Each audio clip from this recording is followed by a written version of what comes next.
And here we go. We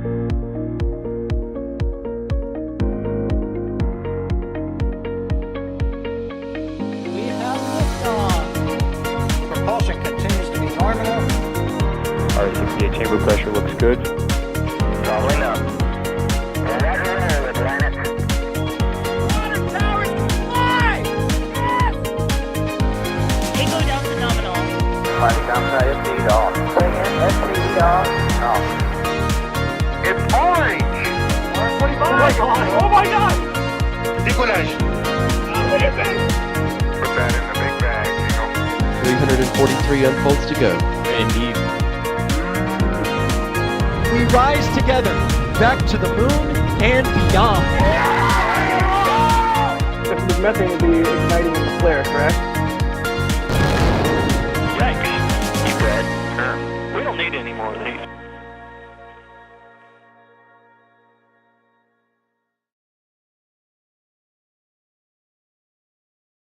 Yikes, you bet, concur. Also, it's orange and moo. My two favourite parts of the new intro. I always do it in chat. You didn't see me this time because I was too busy waiting to talk. So we are back at Starbase, ship 25. All being well, I've got 5x5s in chat. I knew that'd be good this time round, sir. But thank you for confirming. But luckily, I'm joined by two of our favourite people. Adrian, say hello, Adrian. Hello, everyone! Always exciting to see some venting steel. And you lucky people, guess who else we've got? We've got Trevor Sesnick. Say hello, Trevor. Hello. It looks like a great day for some ship testing. Right, so what do we think is going to be happening today? We're not totally sure because SpaceX don't put press releases out saying today we're going to do some testing on Ship 25, this is what we'll do. They don't do that ever. We have to guesstimate a lot of the time. That's a real word, by the way, before anyone pulls up in chat. We have to guesstimate what's happening with the testing. We do believe it's not a static fire test because usually, but not always, they put out a notice and Mary lets us know because Mary lives at Boca Chica Village.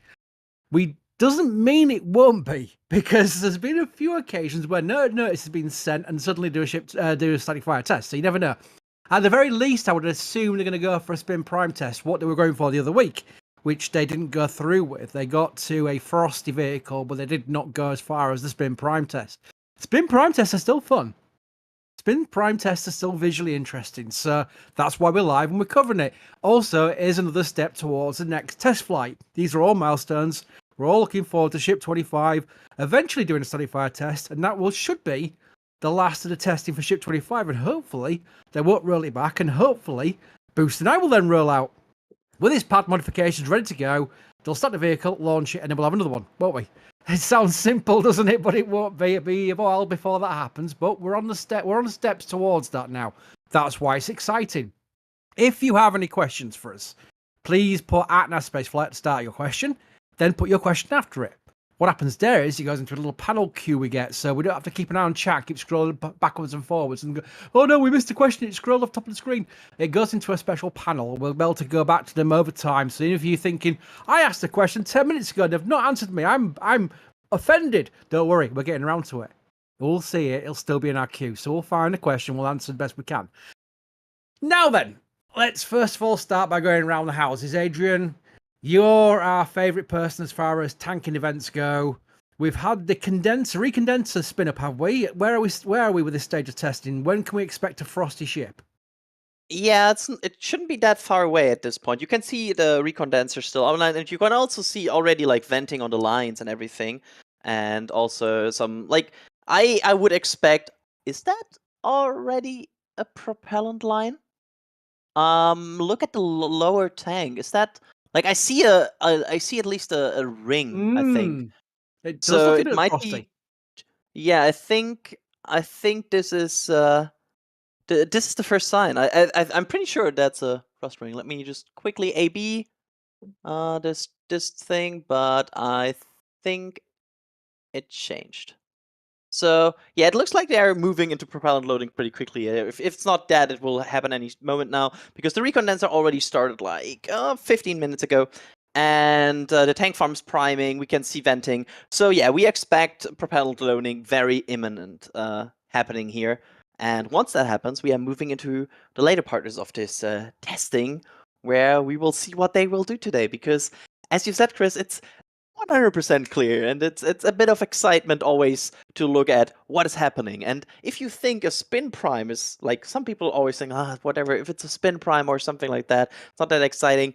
Remember that one of the most exciting tests in the last 2 years was the spin prime test. Oh, well said, Adrian. Yes, those esteemed members of our community will remember the Booster 7. Oh, it's just a spin prime test, will be very interesting. And suddenly, boom! And that pipe went flying, and we're all like, uh-oh, that's not good.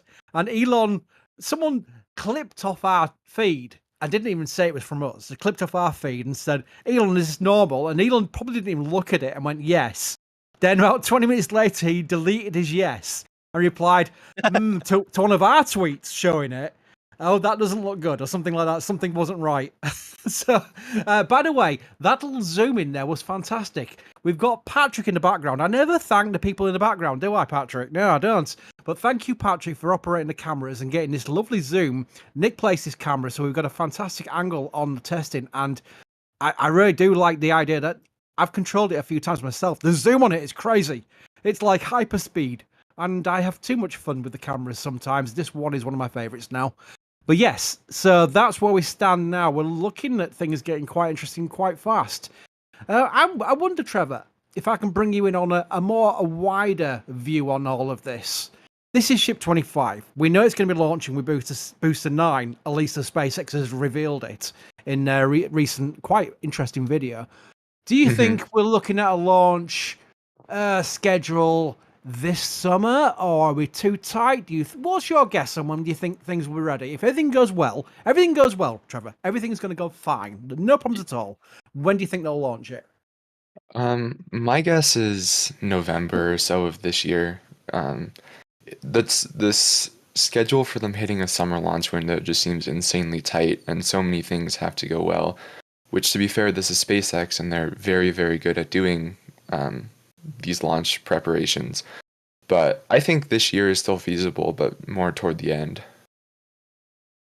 Adrian, when do you think, I'm going to go around houses now. Adrian, when do you think the launch attempt could be? Both realistically, but also if everything goes well. And that's asking a lot in itself. But yeah, what do you think? I think like in a very optimistic scenario, we are talking about like late August, early September. That would be my everything kind of hits the mark in a good way. But I agree with Trevor. There'll probably be in like the Q4 area, like somewhere in around. I always said I think it will be October, and I stand with that. I think around October is still a very feasible prediction. And remember, like if you look at it right now, you'll be like, oh, but there's not that much to do. But the devil might be in the details here, especially with so much new hardware around the deluge system and everything being integrated. There might be problems there that they still come up with when they test it, and so yeah, there's still work to do. And not to mention, we've heard rumors that there's doing pretty significant retrofits on both vehicles following data gathered from the first launch. So they'll obviously need to go through and test both vehicles extensively. So there's a lot of work to do. Yeah. I mean, I'm good. That's also. Sorry, Adrian. I was going to play devil's advocate and just put my 2 cents in here, or 2 pence, depends where you're from, into this conversation by saying Elon has said, and he's got another overview coming tomorrow night. Elon has said he wants to launch 3 more this year. Now, that isn't going to happen. I don't think anyone realistically thinks that's going to happen. But I think that kind of points to some kind of pressure going on now. I don't want to use the word schedule pressure because that's a dirty word from the shuttle program. We don't want to bring that in. Luckily, there's no people on this. It's not too bad. But I think there is a little bit of pressure now that they want to get into refilling tests next year, and they need an orbital flight under their belts. There we go. I couldn't think of the word. Under their belt. And I don't know. There's something in me saying that they may just go for a free flight again because they want to validate that the pad has been retrofitted to the point that it now can cope with the launch. They want to launch after 3 seconds of hold rather than the 6 seconds we saw with Booster 7 and Ship 24. They've also going to have the steel plates in at some point. Again, that's going to be a caveat for when they're going to launch, because they need to completely install all that system and then test it, with a sonic fire test, a Booster 9.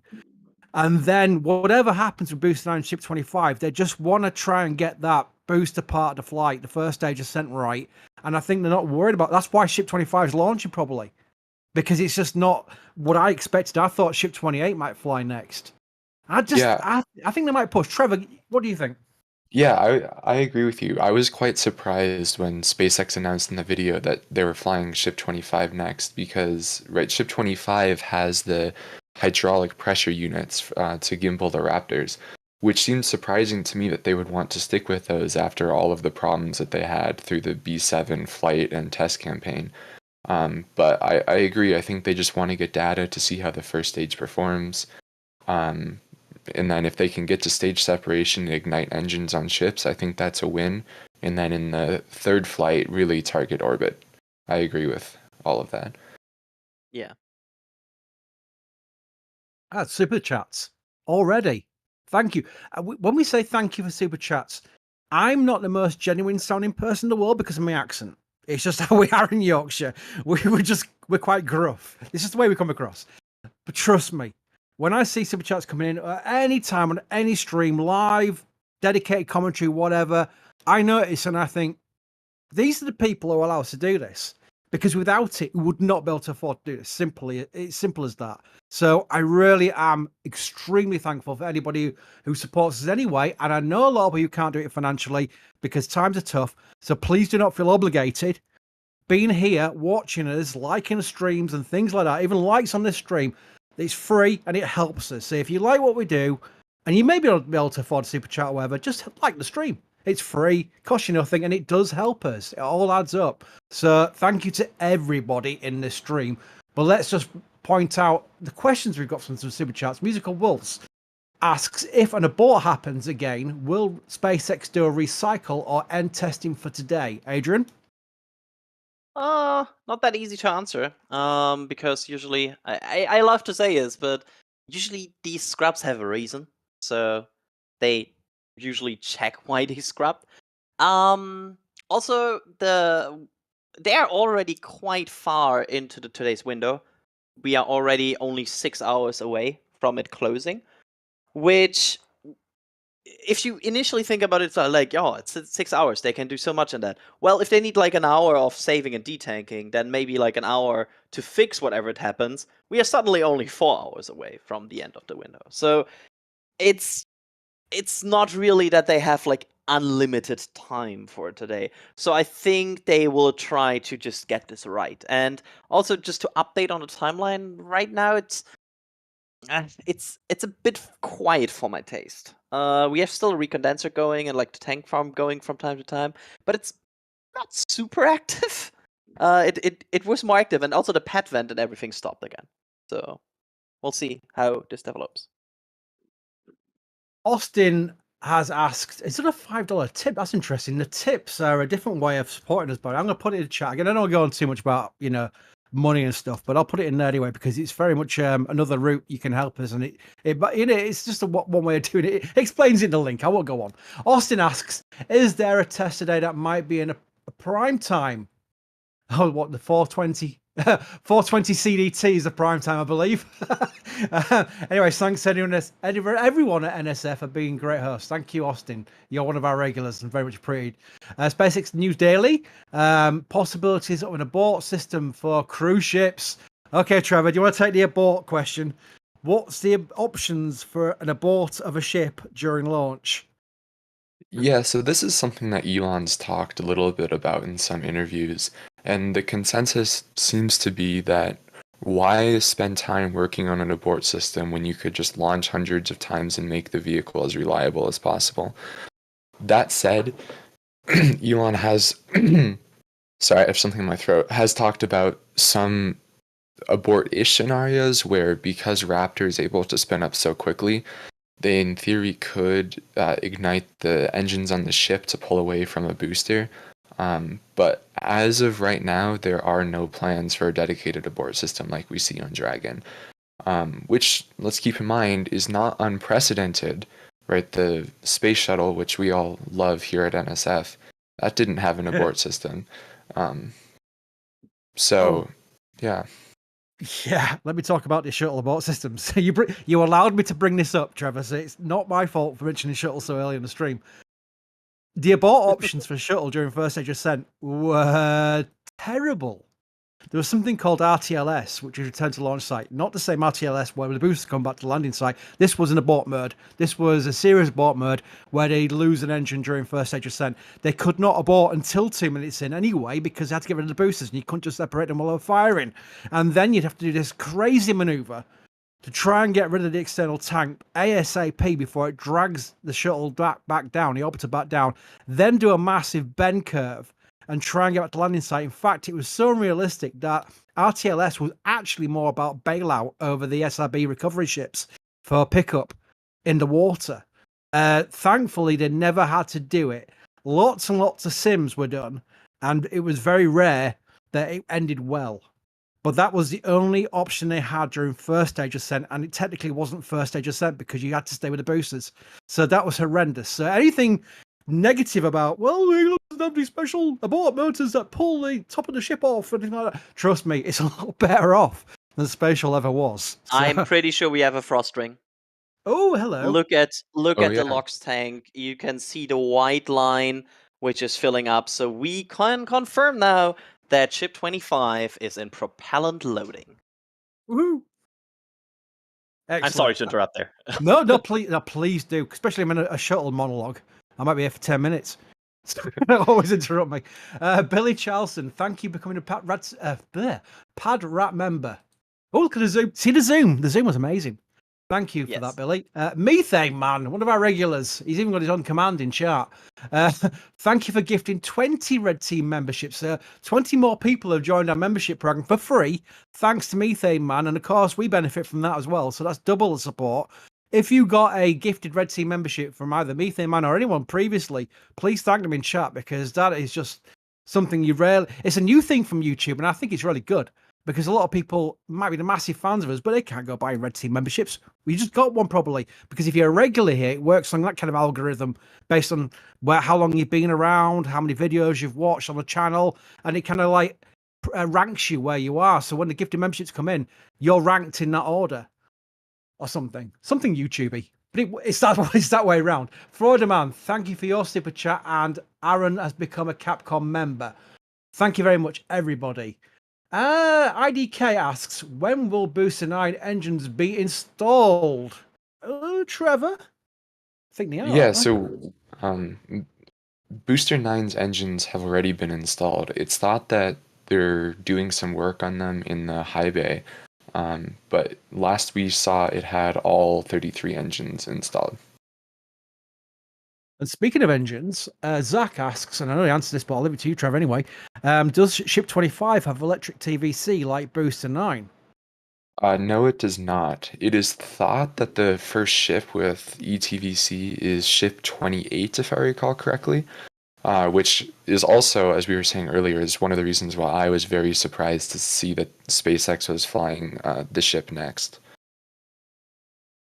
I agree. I was also thinking, well, they're going to try and match Booster 9's electric TVC with the ship. And then when they announced Ship 25, I was like, what? I remember the last Spaces Elon did. He's doing another one tomorrow night.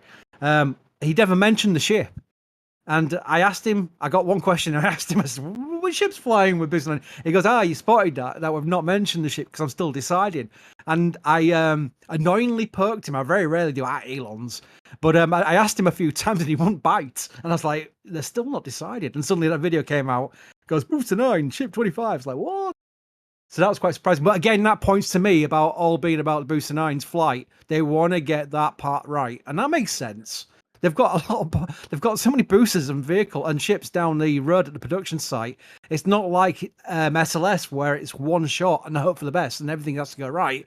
They can, in the SpaceX fashion, test things, break things, fix things, and fly again. That's literally how they tend to work. Chris, with a store message, you must have bought something in the store. Thank you for that. I absolutely love spaceflight patches. Thank you for all you do for this channel, guys and girls. Never stop. Thank you, Chris, and I assume you bought a patch just from that message.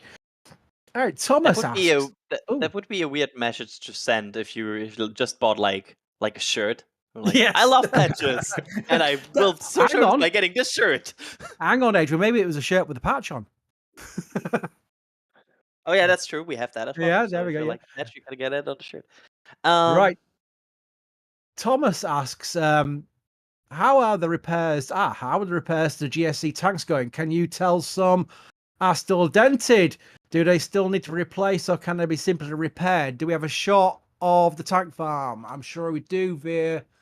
I might have to move it unless you've got access to it, Patrick. If you want to move truck to the right, you'll be able to see the tank farm. It's a we good will see it angle there. on dents. Oh, there we go. Yeah. Oh, We that's see how they that's patched. expanding, yeah. Yeah.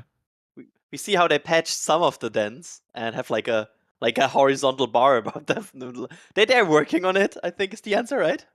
Yeah, it's fascinating because I've been watching it on the Raptor sides and things like that, and they actually had people out there on lifts, and they were literally like kind of like attaching things to them and pulling them out a little bit.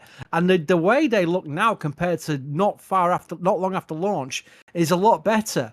But I also on the last Raptor side showed a video of them installing those cryoshells, those white cryoshells over what look like baby little starships. They are like steel tanks inside there, so that's not the tank, that's the outside shell. And the shells obviously took the brunt of the concrete tornado compared to the insides. And a few of them are water tanks as well, because they were qualified to be the methane tanks they needed to be. And that's why SpaceX have installed different tanks, and they're even bringing new tanks in as well. So it's all part of the process. They're learning from it, but it's an important thing to note because it wasn't one of the big failure modes, which we all feared for, where if Booster 7 had exploded on the pad, it had taken the tower out, it had taken the tank farm out, it had been serious amount of downtime to fix all that. So the end result is not too bad, and probably a good thing for the long run, because now they realise they need this water suppression system on the steel plates they're installing. Yeah, it's an interesting question though, because right after the first flight, Elon mentioned in a Twitter space that this tank farm was going to be replaced by the hot dog style tanks for the next flight. And we've seen them bring some of those tanks in, yet they've also been repairing the vertical tanks that we see on screen right now. So who knows what they're doing when they're replacing tanks and whatnot. I think based on, at least my expectation is that they might use them for other commodities than they were initially thought for, because I think there are things you can store in these that are less harmful if something goes wrong. For example, water. Like, yes, water leaking would be not great, but it's not catastrophic. For example, pure LOX leaking, or methane was not stored in them, but like LOX leaking, that would be a bit more significant. Or like nitrogen completely just leaking out in liquid form. Like, I think there's like ways where they might repurpose them to something other, or at least consider it, and that's why they repair them. But we'll see what the future brings. I would be surprised if we see like more dangerous commodities for the rocket be stored in them again, because you can never be sure that they are maybe not compromised in their structure. Ben Shadow, I'm from the West Midlands. Aha, which I know because Birmingham, that area. And I've always loved watching all your launches from the likes of SpaceX and the Artemis program. Hope to see more. Thank you, Ben. Well, it's thanks to people like you that you'll get those things, because we can make it viable to cover them. So thank you. WP has gifted 5 Red Team memberships. Thank you. And again, if you've got one of the Red Team memberships gifted to you, please thank the person you may have seen it from, such as WP. Graham W asks, what propellants are they using? Adrian? What propellant are they using? They're using LOX, and so the main thing you're seeing right now is LOX. This is most likely, it's basically confirmed LOX.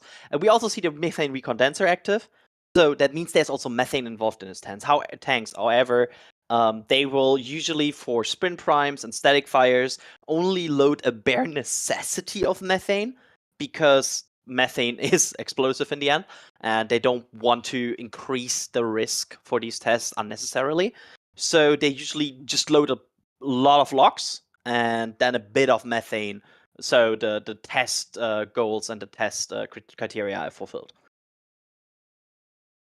Easy one for Trevor to answer, but maybe if we ask Trevor nicely, he might expand on the differences between the engines and maybe the naming of the engines. But X Ryan asks, I've pronounced that probably terribly, are they running Raptor 2s or Raptor 3s for Ship 25?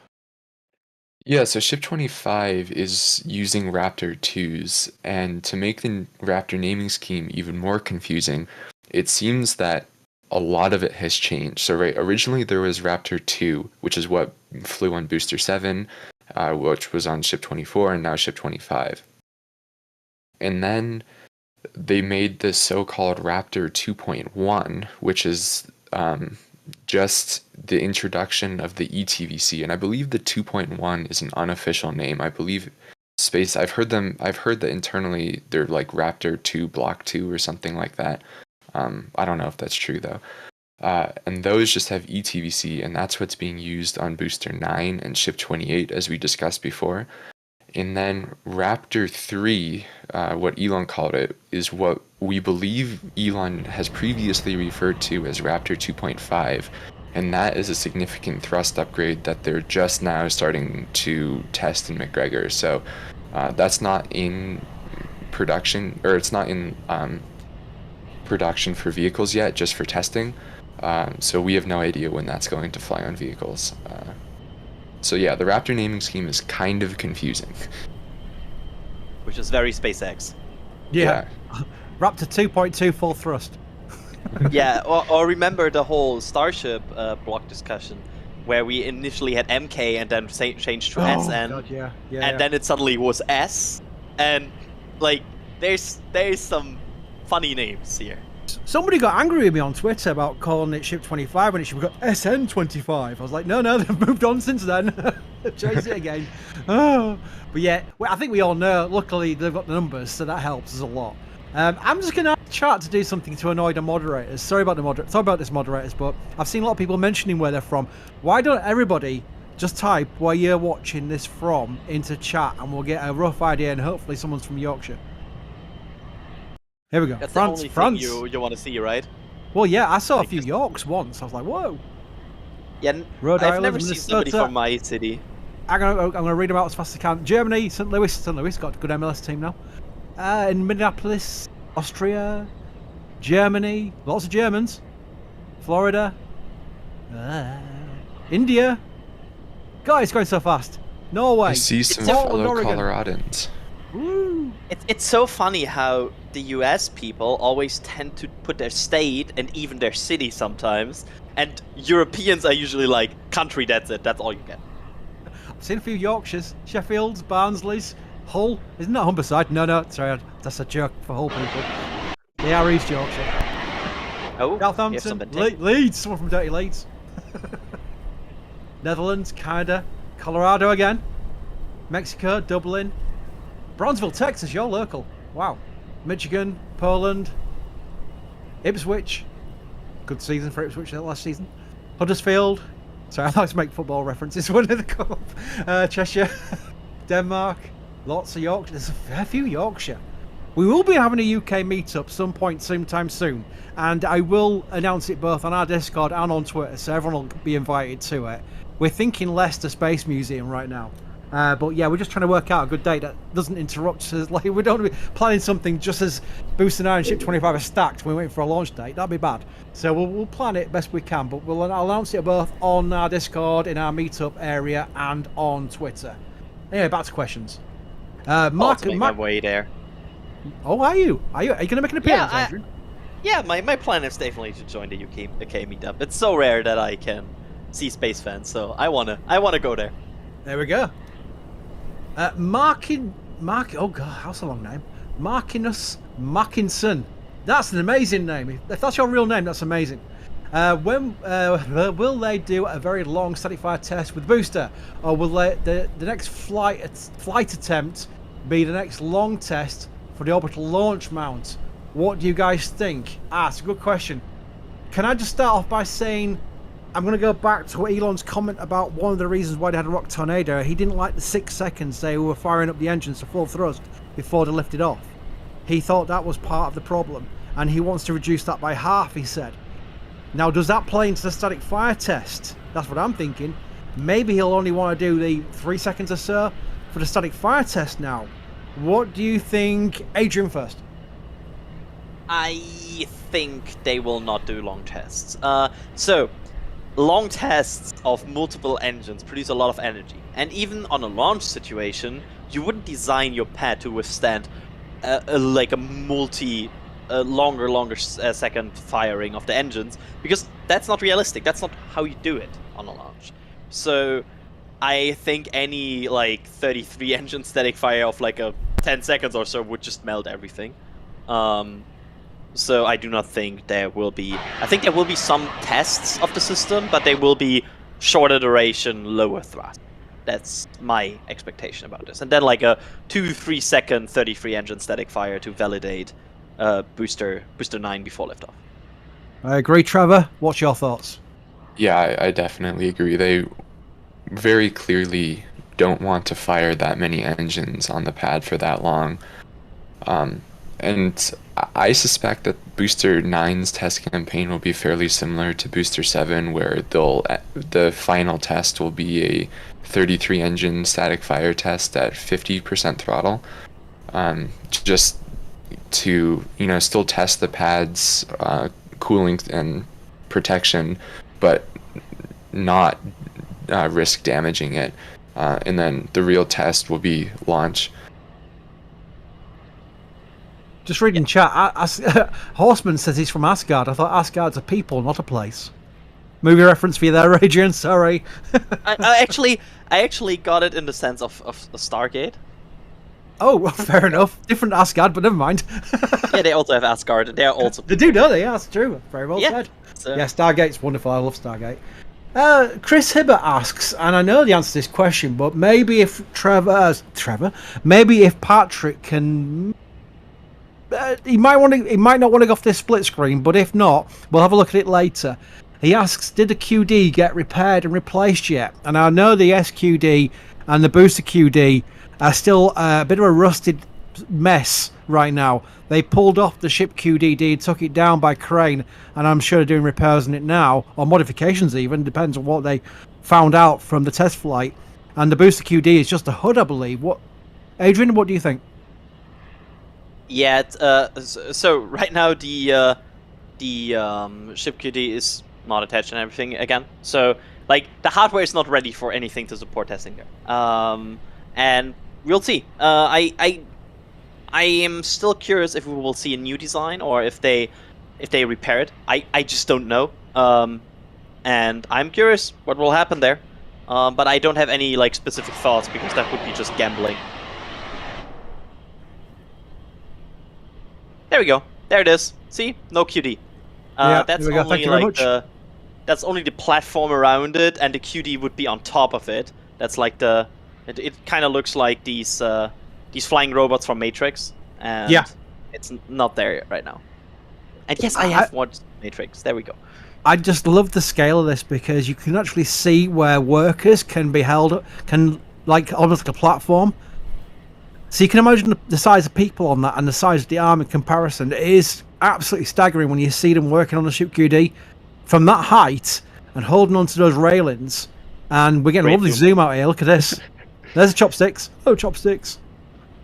And look at the ship for scale. That's crazy. Well, to be fair, the ship is also... I know it is further away. Yeah, we're not going to do a Father Ted reference here. Things are farther away. But all the same, it is an amazing structure.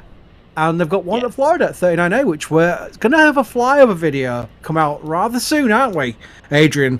Which will show the latest developments at 39A, 39B, all the Cape Pads, Blue Origins Factory, Roberts Road, Port Canaveral, the whole shebang will be in that flyover video, and that's going to come out very soon. The next video coming out, I think, and that will be a fun watch. We'll link that in chat on all our live streams and tweet it out. If you're not following us on Twitter, please do, because it's me writing the tweets, and that's hilarious.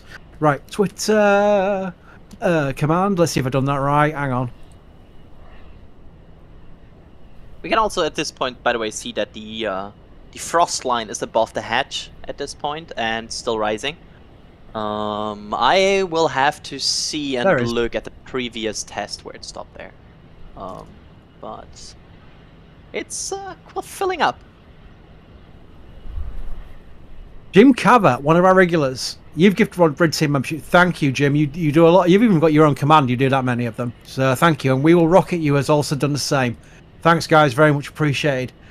I forgot to put that question into the actual thing there so that Chris's question is highlighted as we listen to a larger amount of venting going on. So Yes. Things are really progressing quite well.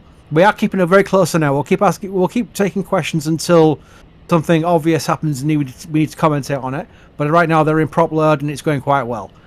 We know from previous experience that we'll get to the business end when they will start seeing header tanks venting. Is that right, Adrian? Yeah, and also, oh, there we go, small vent from the ship. But they also are at about 1/3 of where they were when they lastly performed this test last week. To be fair, we don't know if it's the same test. Like, we just speculate based on what we can see. But if they go for the same amount of liquid in the vehicle as last test, we are about 1/3 there. Although Starship has a slow and fast fill, just like SLS. This seems more in the slow fill area, and they can fill faster than this. So watch for that. They can even fill much faster on the orbital launch mount, which is something quite impressive, like we saw it on booster test of Booster 7. If they start to fill really quickly up on the orbital launch mount, it's quite impressive how fast they can fill these vehicles. Carrie B's been a PADREP member for 22 months, but spoils it by saying West Yorks is Best Yorks. No, I think you'll find that's North Yorkshire. Thank you very much, Carrie. I appreciate it. Oh, my word. Also, Danny says, thanks for the increased live commentaries on Raptor Size. Trust me, we're going to do a lot more when things are happening. We don't want to do live streams for the sake of live streams. It's a lot of work for a start for all the people involved, but hopefully when we do more and more of them, means more and more things are happening. So that's a good thing. Very, very much appreciate your support, though. You've been a Red Team member for 17 months, Danny. That's amazing. The Hoff. Not the real Hoff. Surely not. Oh. The Hoff says, did they relocate the flap positions yet? I presume that's on the ships, obviously. Trevor, do you know anything about the flaps being repositioned? Or Adrian, in fact, because you started talking? No, Trevor, go ahead. No. I think what this person is alluding to is when Elon said in an interview, I can't remember if it was on Twitter or with Tim, that they were going to move the forward flaps further up the vehicle, or further on the leeward side, so they wouldn't be at a 90-degree angle. And obviously, as we can see right now, they have not done that yet. We don't know if they're still planning on doing that. Elon has said that the current flap design is extraordinarily inefficient and he wants to change it. But it definitely seems like right now they just want to get a ship in orbit before worrying too much about getting it back. However, the other thing that he could be alluding to was another change that Elon mentioned, which was to the grid fins on the booster, where Elon talked about going down to having 3 grid fins instead of 4, and they also have not done that change yet. So lots of changes to come in the future, which will, in my opinion, make the vehicle aesthetically worse, but if it's more efficient, that's all that matters. I agree. I will go on the record and I fully agree here with Trevor. Just reading out some of these. They don't come up in our panel, but I've been watching the actual chat, and there's a way of what may have. Start again, Chris. Put your teeth back in. There's a way of getting those messages into a running order. I've got them here. Alien Activity, I think the name is, been a PADREP for 32 months. No message, but it came up. You've clicked the button to show it, and that is amazing support. Thank you. Wow. Dusty has been a Red Team for 1 month and asks, I'm using this for the sake of it. Absolutely, why not? That's one of your benefits for being a member. Tyson, who's been a Capcom member for 17 months, loving the coverage. And I know you are, because I talked to you in Discord, and I just can't pronounce your name, but we'll have a chat later. Hello from a slightly warm Copenhagen, Denmark, 34 months.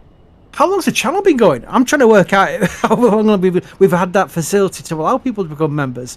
That 34 months is pretty much close to it, I reckon. So that's amazing. Thank you very much for your support. Really appreciate it. Questions. Floor Perspective asks, do you think we will...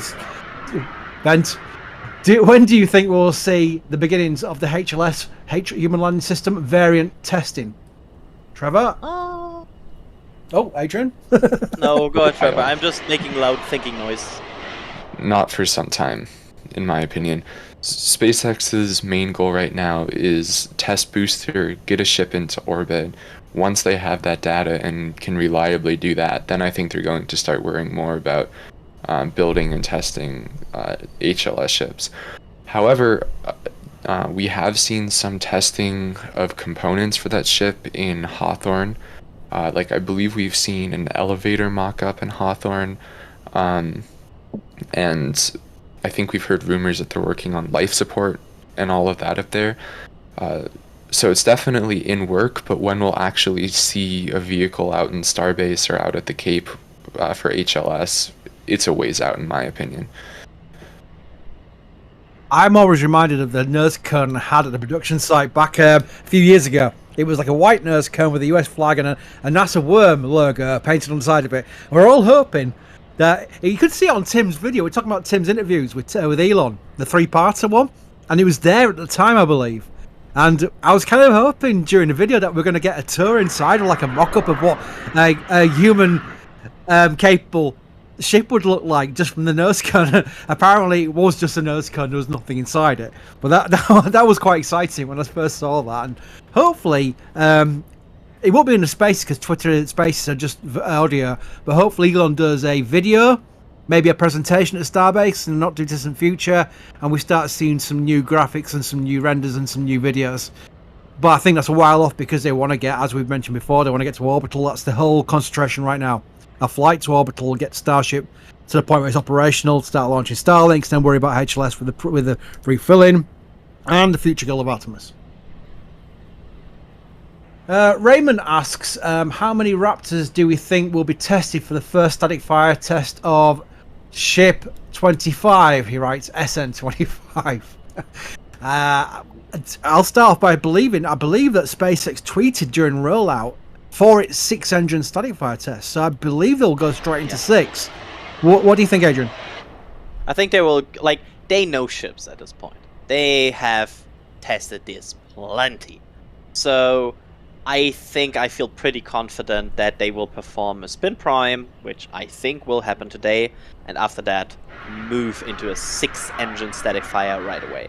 And that will be it. I think they will this test and one more test, and that's all the single vehicle testing that Ship 25 will get. After that, it will just be like the fully integrated, like, fueling test. But I do not think, besides that, there will be any testing to the ship. Just to keep you on the microphone, because it's a tank farm related question. Stephen Hall asks, is methane now being produced on site? Hi from Manchester, UK. Manchester. Yeah, no. They are still trucking it in. There's a lot of methane always getting in there, but so far we lack any confirmation or any indication that they are producing methane on site. So far it's coming with a lot of trucks, and I wonder, I think one of them has a shuttle on it, but I think that's a nitrogen truck and not a methane truck, if I recall correctly. But yeah, it's not on site. Here's one for Trevor. I've got my own thoughts on this, but I'm going to let Trevor go first. Ship 30, ironically, asks if Ship 25 fails to get to re-entry, do you think they will skip 26 and 27 and fly 28? I'll let you go first, Trevor. I've got thoughts. In my opinion, definitely. Elon mentioned, at least I think Elon mentioned on a Twitter space, that they don't really see a point in flying a ship where they couldn't get re-entry data at this point, especially in my opinion if Flight 2 of Starship does not allow them to test re-entry. It is very probable that Flight 3 will allow them to test re-entry. So I think that 26 and 27 were just to get practice building ships while they had some downtime and while they were waiting for the first test flight. However, SpaceX has proved me wrong many times, so it is definitely possible. Adrian, any thoughts? It also depends a lot on if they find something that is a major deal breaker for any of the ships. For example, if there's some hardware issue on ship 28, they also have on ship 25, and they find out during flight, yep, this doesn't work, and they need to redesign it. Like, that's also considerations here that you at least have to have. However, I agree with Trevor. I think that is still likely approach, and I think it's more likely that they will skip more than that they will fly 26 or 27, because the general trend is that SpaceX is pretty good at identifying problems and being very quick at like how's it called? Evolution. Like, yeah, have evolution on it, and that's why I think they might skip more, and that would surprise me. But I don't think they will fly 26 and 27. That's not. In an interesting note, if we go back to the suborbital test flights, right, SpaceX skipped tons of vehicles that they were preparing during that. So this is something we've seen SpaceX do many times. They don't believe in, oh, we built it, so we have to fly it. They're plenty fine with, oh, we got practice, let's move on. Yeah, you actually took what I was going to come up with as my Chris's thought of the day. Was going to go back to the ship hops. They flew SN5 and SN6. They both went better than they probably assumed, or at least that's the way it's portrayed by Elon. And that's when they went on to the higher altitude hops, where they got more testing before they eventually found the sweet spot with the return.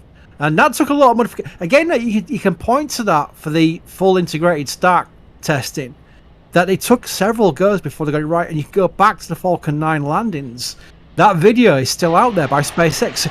They actually put it out themselves, which I found fascinating. I thought that was a great, almost like hat tip to, look, this is how we do things. We break things and make them right. And that, how not to land an orbital rocket, or how not to land an orbital booster with all the crashing and the sound, the Monty Python soundtrack almost to it. That was an amazing thing to have now, because they've had so many consecutive landings since then.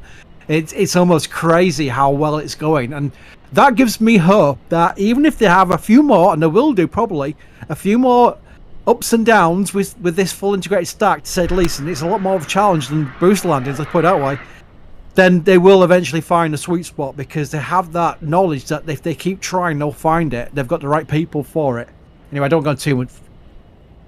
I think I also agree in terms of they're trying something incredibly difficult here. I think sometimes it's almost understated how difficult Starship is, because we are already talking about the company that made booster landing happen, which so far is a technology that has yet to be copied for orbital rockets. It's quite difficult, apparently, to get, and they're kind of one-upping this. They want to make it even better.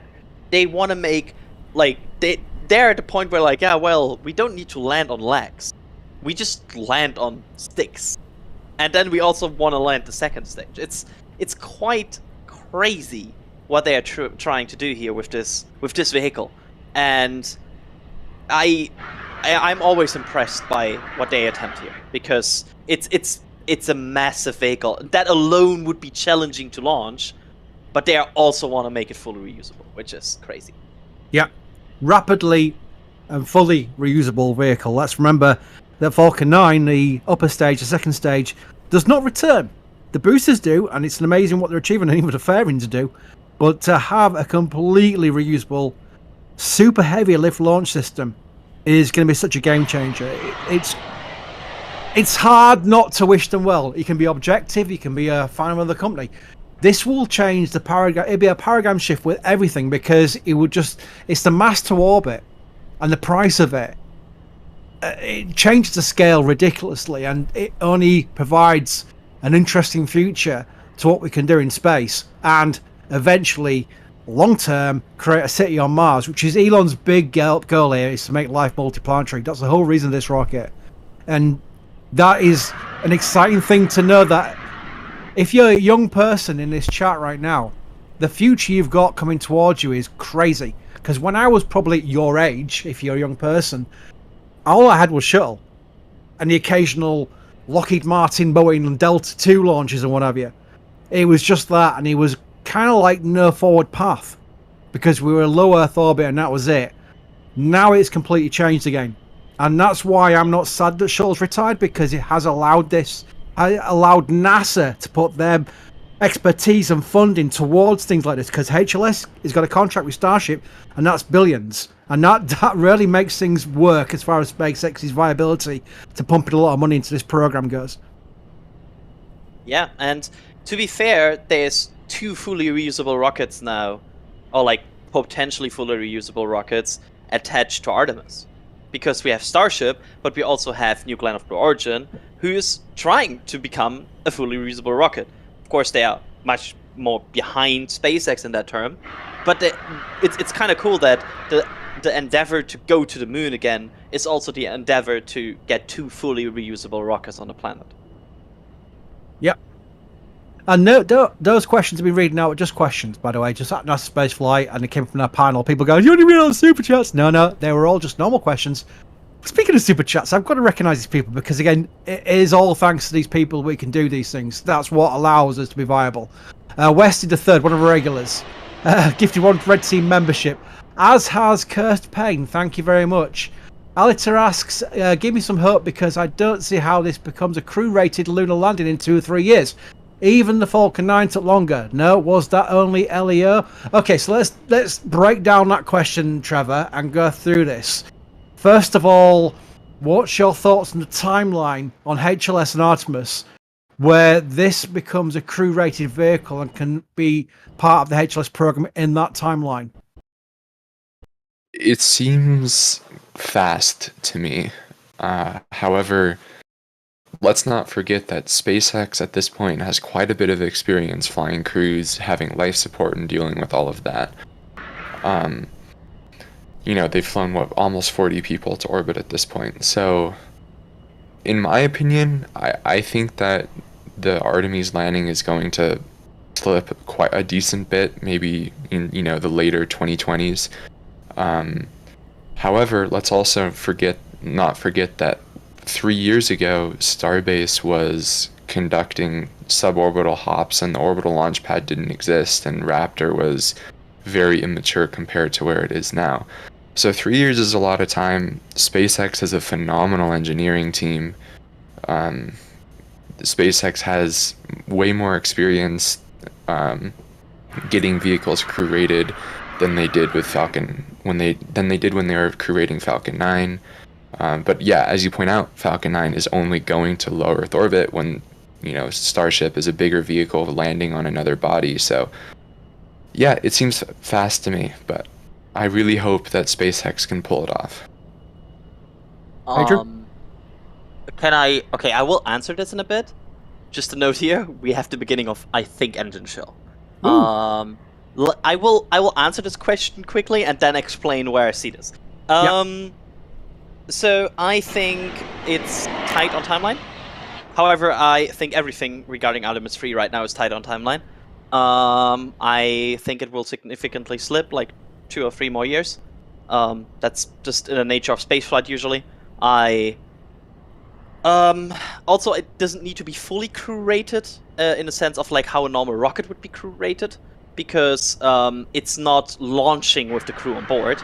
It's becoming a lander. Like it's probably a different process in how it will launch. Like Super Heavy will not be involved with any humans for Artemis 3, for example. So that's probably also a technical difference that we make. Yes, I think it's a tight timeline, and I think they will be very close in 2025, 2026. However, I wouldn't be surprised if Starship takes like 2027, 2028 to have a fully ready lander. And also, just on a note in the engine shell, you can see a pipe on the right, on the left side of yours, like in the left picture. You can see a pipe on the right side of the vehicle. That pipe was frosting, which is usually an indication of engine shell. And also, it was venting a bit just a bit ago. So that's usually a sign that they use this pipe to get gases away from the engines when using engine chill. So that's probably a sign we are moving into like a situation where they start engine chilling very soon, which fits the over-test for here. Just to wrap up my very long answer, I'm sorry. That's fine. I've got a few thoughts as well. I do agree. It's a very good question because it is quite tight, the timeline. I would never bet against SpaceX. A simple way. It's a good policy to have. Do not bet against SpaceX. I am in the back of my head hearing Elon talking about thousands. I think he exaggerated, but thousands of launches before he puts a crew on it. I think that maybe applies more to the likes of Dear Moon, where Tim Dodd's going to fly around the moon. I think that's when that kind of crewed mission would only be after they are as confident as they can be that the vehicle is going to be fine with the crew on board. I think it shifts slightly more with Artemis because we're talking about NASA astronauts, and I think there's different risk levels involved. They never want to risk a crew full stop, don't get me wrong. But I think there's mission priorities and mission goals and ultimately backups to what there is. Now, Dear Moon is more of a, I don't want to demean it at all by calling it a tourist flight, but it is literally kind of like that kind of idea where it is non-professional astronauts going on it. I just, for my mind, I think that's about 5-6 years away at least. Just the way the schedule may play out. It's going to be exciting. It's not going to be long when you think about it compared to the development timeline of some rockets we've been following over the years. But yeah, it's a very good question because it is tight, but we'll know better probably in a year or so's time with how the test flights and maybe initial Starlink launches have been going. It's also quite an interesting situation because I would have a hard time to pick what launch is more challenging in terms of certifying it and getting it ready. On the one hand, you have a lander getting ready and getting that fully operational. On the other hand, you need a vehicle where also the booster is certified for crew launches, which probably is also complicated. So you have two very different problems that lead to two very different launches. And it's an interesting dynamic there, I think. We'll see how that plays out over the years. It's exciting, that's for sure. Oh, yeah. Speedrun. Danny, thank you for gifting more Red Team membership. Also, Marek has gifted 5 Red Team memberships. Thank you again. If you want his memberships, please thank the person in chat because it is just...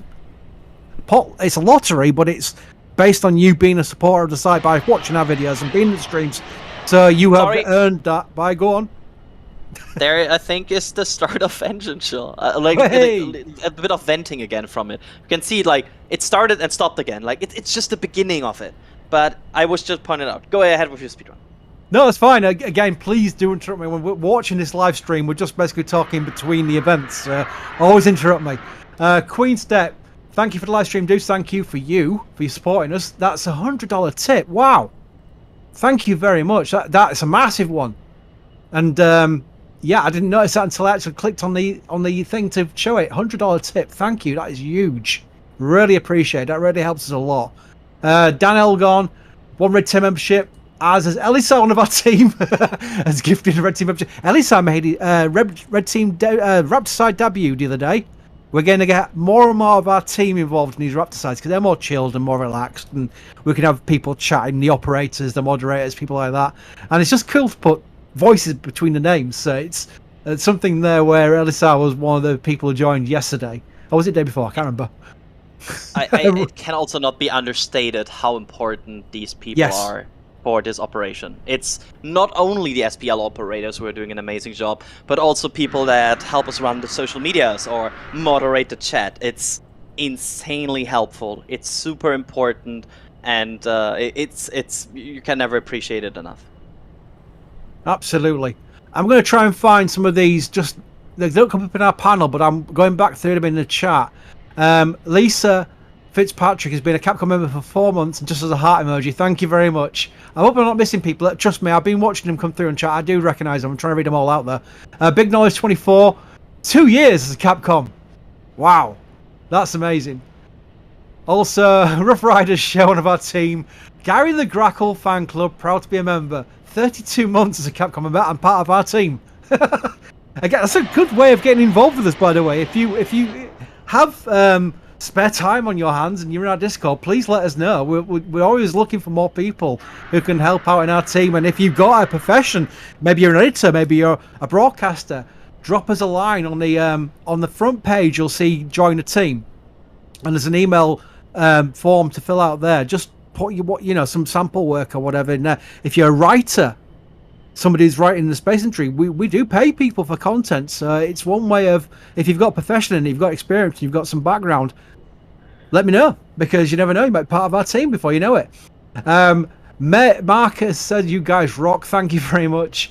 Kenneth says, to all the NSF crew, thanks for all the hard work. Thank you for being a supporter as part of Red Team there.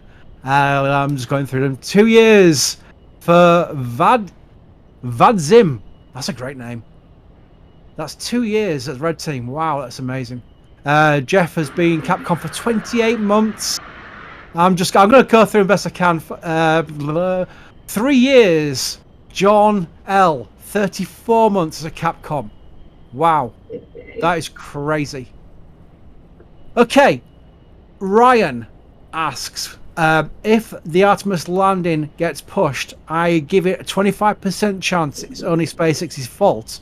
HLS probably won't be ready, but neither will anything else. So let's just digest that question. That maybe SpaceX might be not in line, like the recent, was it the Government Accounting Office? I can't remember now. Said that they weren't too confident about the HLS timeline. Yeah. What's the thoughts about Artemis from the SLS side and the Orion side? Do we think they may be delayed and not SpaceX? If they are delayed, it won't be a big deal because the rest of the vehicles won't be ready for it, Orion and such. What do you think, Adrian? I think Orion, maybe depending on the findings on the second flight, and it depends. Orion is a bit more fluid because it will be used on the second flight. Based on just hardware readiness and schedule standpoint right now, it doesn't seem like it, because both Orion and the European Service Module are on track from what we know. And from the SLS side, again, another problem here as well. We just have to see Artemis 2. But as of right now, and as of where they are in barrel production and SRB segment production and like everything, it seems like Artemis 2 and 3 are fairly on track. Of course, it's spaceflight. It's always on track until suddenly it isn't.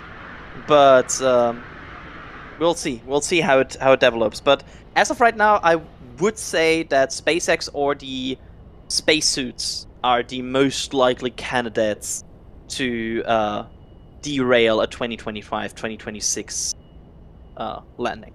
Yeah. I will just note that if you want to keep track of this, NSF's own Philip Sloss has fantastic articles covering this on the article side. Yes, absolutely. It's the best way to keep track of SLS, I fully agree. Okay, I believe one thing we can mention that we've got, if you want to be a supporter, like we just mentioned, all the supporters we've got, but also there's a way you can get stuff in the post from us for your support, which is our merch store. I'm so proud of this. I do say I'm proud of it because I really am, and I've got pretty much most of the merch out of this just for myself because I just want it, and it's actually very, very good quality merch.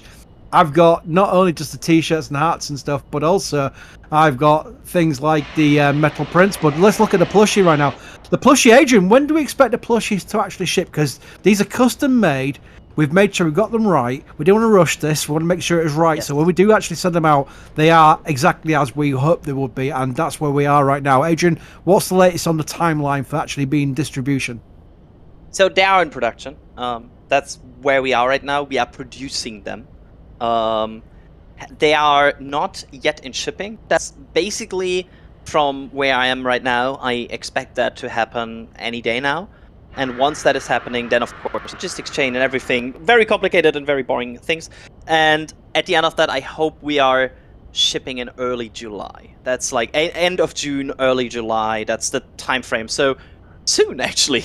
That's where we are looking at right now with the plushie. Of course, there could always be a situation where something may delay, especially with the international situation right now. But we are looking good right now for probably end of June, early July for shipping. I just noticed a question from Robert Hobson, who's been a flight engineer for 36 months. That is ridiculous. That is a crazy amount of support.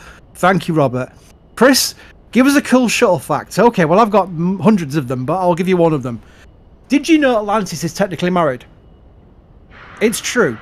There was a post-flight document, a PDF, that noted that an engineer had lost his wedding ring inside Atlantis and they never found it. And it is what's called a mid-body lost item. So Atlantis, to this day, even at the Kennedy Space Center Visitor Center, has got a male wedding ring in her mid-body somewhere. And no one has been able to find it. So technically, Atlantis is married. Chris, is that by chance to you? No, it's not my wedding ring. She is the best shuttler.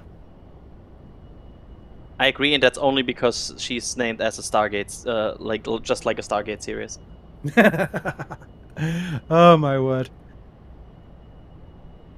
Oh yes, Super Steph, thank you very much for your support, but also don't forget to mention the field trip tomorrow. We call it field trip. What is happening there is when Stennis Test Center does a test of an RS-25, which has been quite a lot recently because engine E10001, an RS-25E technically, has been tested 12 times. It'd be the 12th test of this engine now in a quick succession.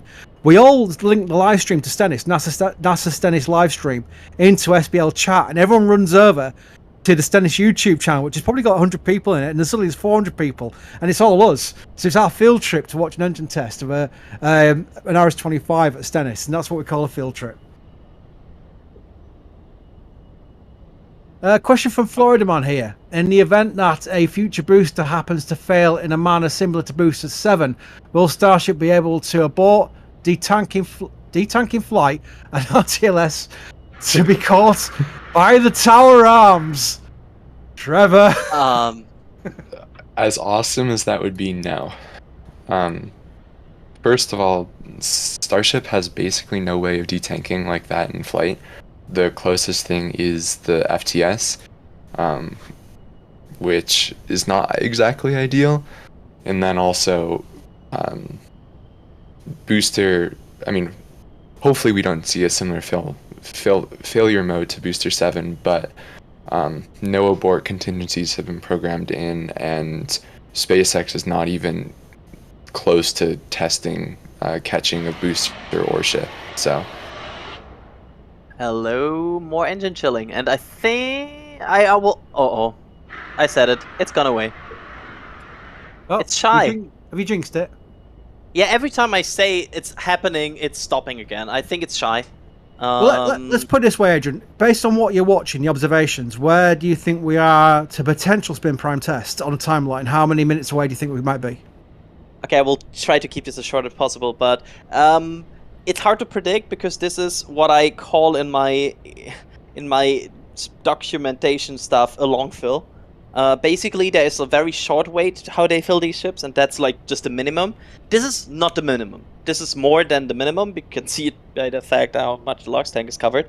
As soon as they go over the area where we are with a short fill, it's hard to predict until engine chill starts.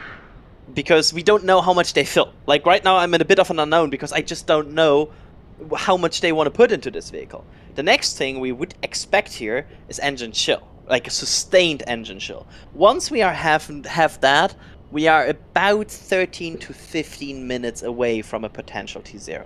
So we are probably looking at that pipe, and once that is really sustained and we are really seeing it like venting constantly, that's when we hit the clock and be like, okay, like about 15-13 minutes from now.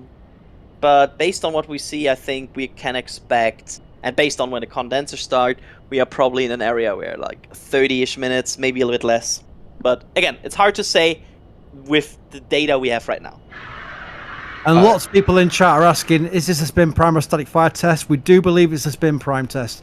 It's not 100%, but we base a static fire test on a notice being given to the Boca Chica village residents, of which is mainly just SpaceX's now and Mary.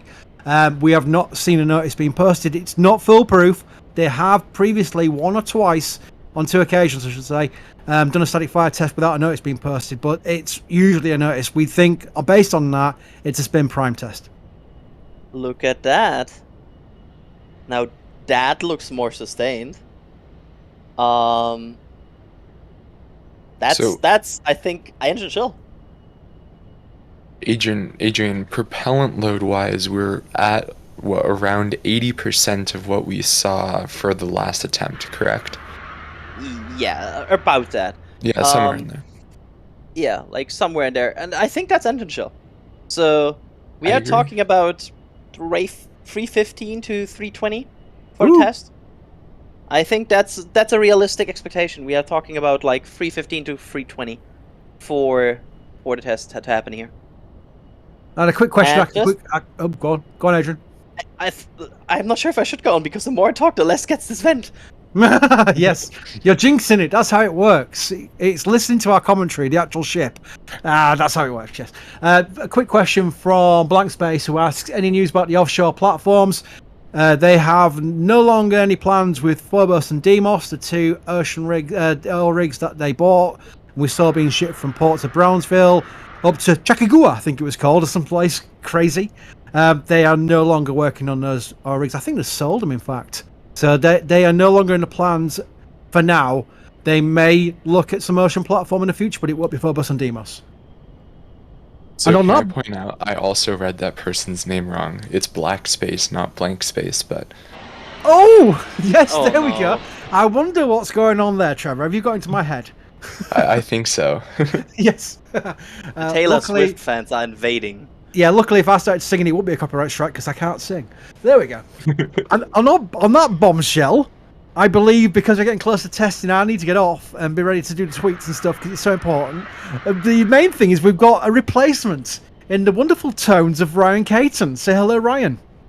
Hello, everybody. It's me, your favourite space person from the least space place in the country, Norfolk.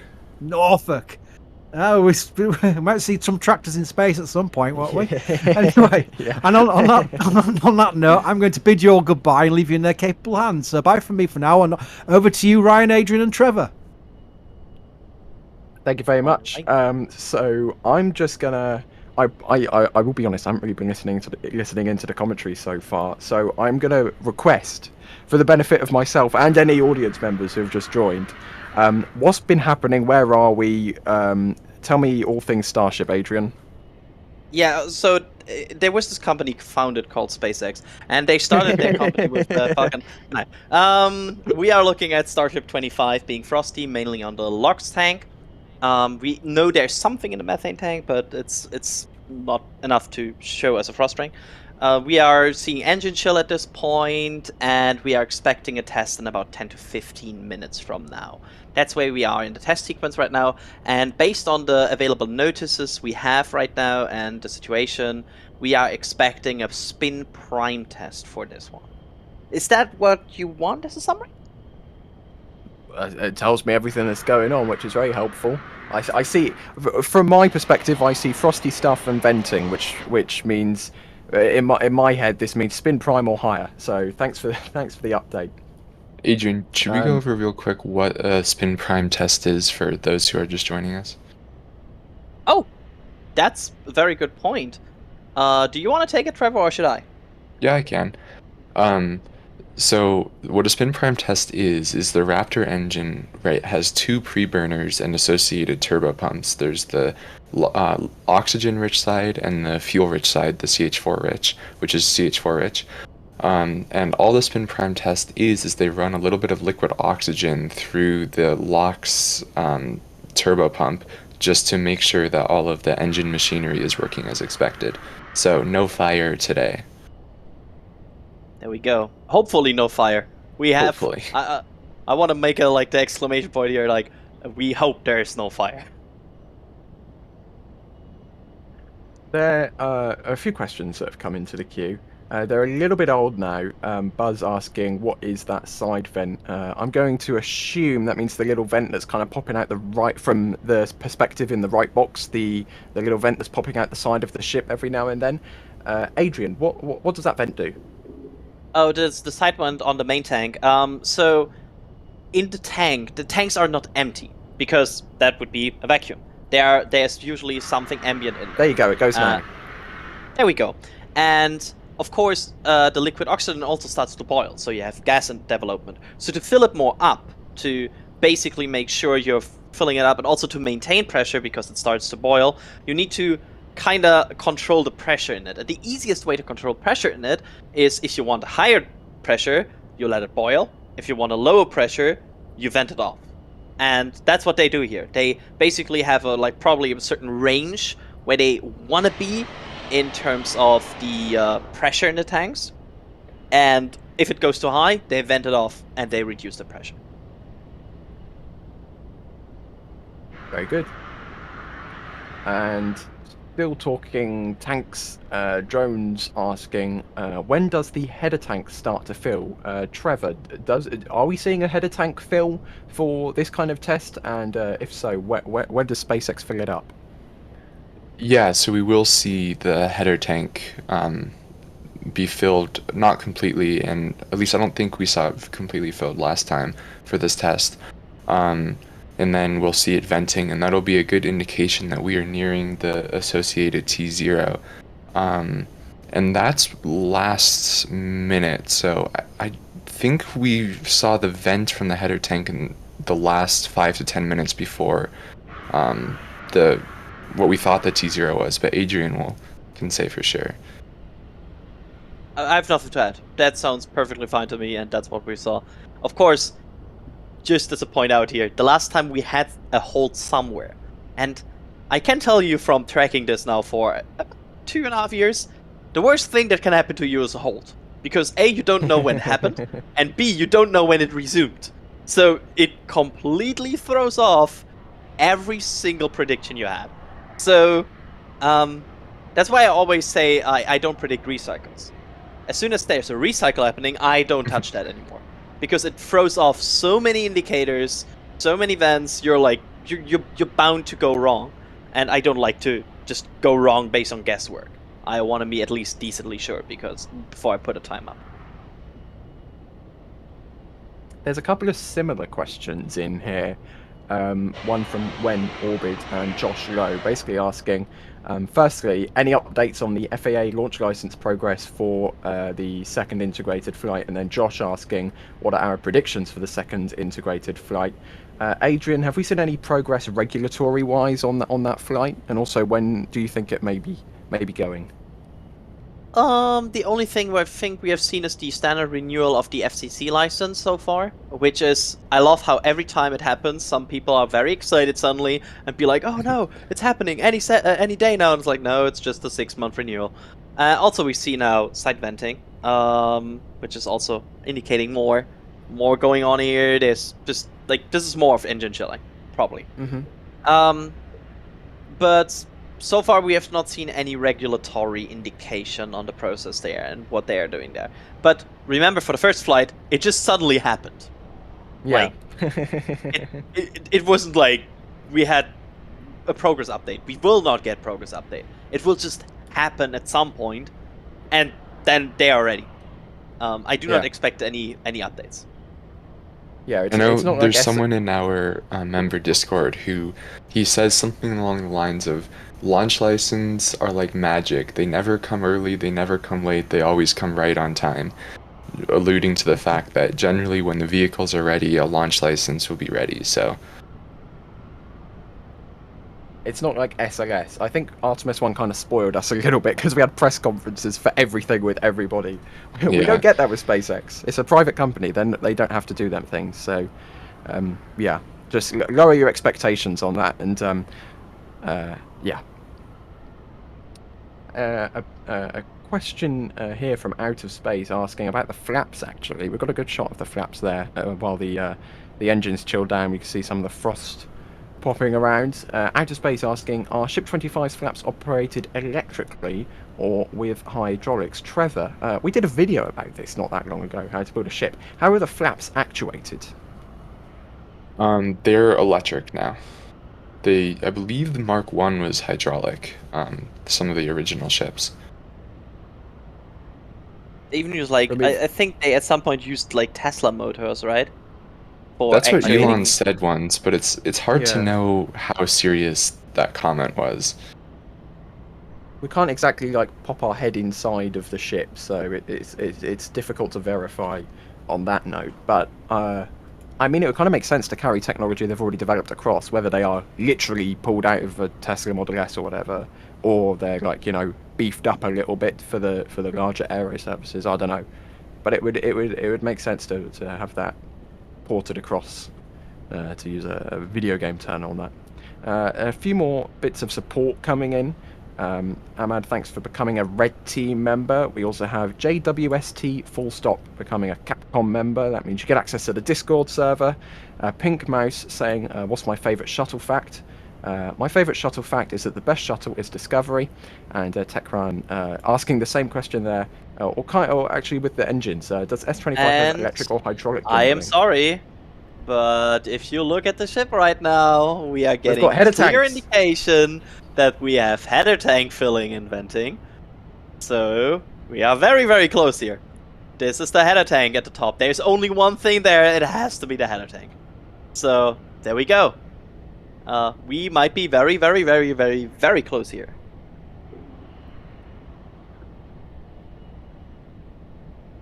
How many seconds do you think do we have time to talk anymore? I don't want to talk over it, so. Oh no. I don't want to keep talking.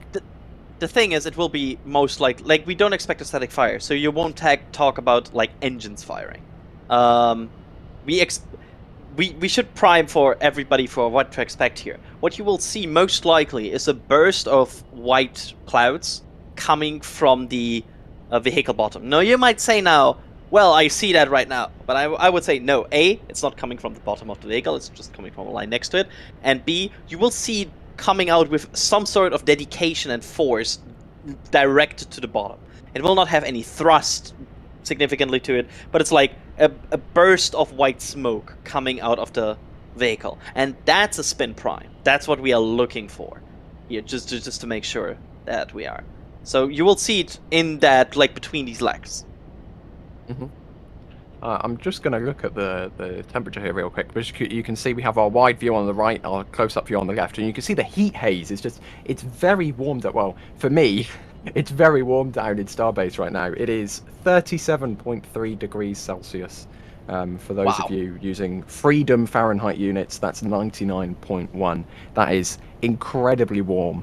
I think that's basically our hottest ever day ever over here. Yeah. So very warm for those of us not accustomed to South Texas. I do have to say. That would certainly be a day, Germany, where I don't do anything. Like, that would be a everybody just stops doing anything and just lays down day. That would be bad. There's a question here, a super chat question actually, pretty relevant to what we're seeing right now. Why do they load up so much liquid oxygen for the spin prime? Trevor, why do we see so much liquid oxygen if they're just, not even bothering with the ignition? That's a good question that I don't think we have a good answer to.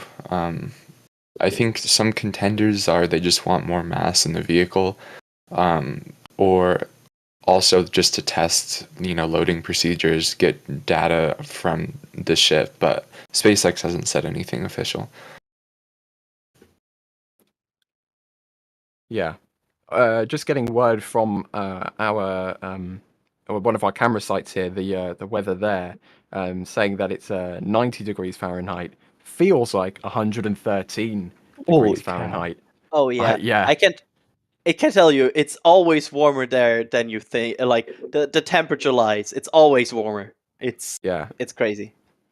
And for everyone else in the world, that's a feel-like temperature of 45 degrees Celsius, which is ridiculously warm. And the pressure's not even that high. The pressure's only, it's below like the average atmospheric pressure. So, yeah, very, very warm weather down in Starbase. today. I'm going to look through for some shorter questions here quickly because we are coming up to a suspected amount of time. Thinking about 10-15 minutes for about 10-ish minutes ago. Adrian, how are we looking? I feel still pretty confident that we might see a test in like minutes from now. Like I wouldn't be surprised if we would see like in less than 5 minutes. This looks almost ready, like to me, in terms of where we are, would expect a test.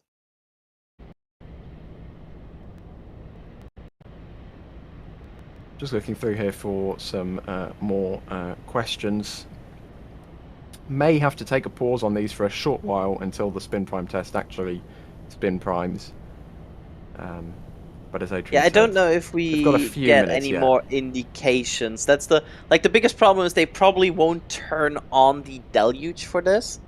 Yeah. That's a problem. So we don't get any good indicators.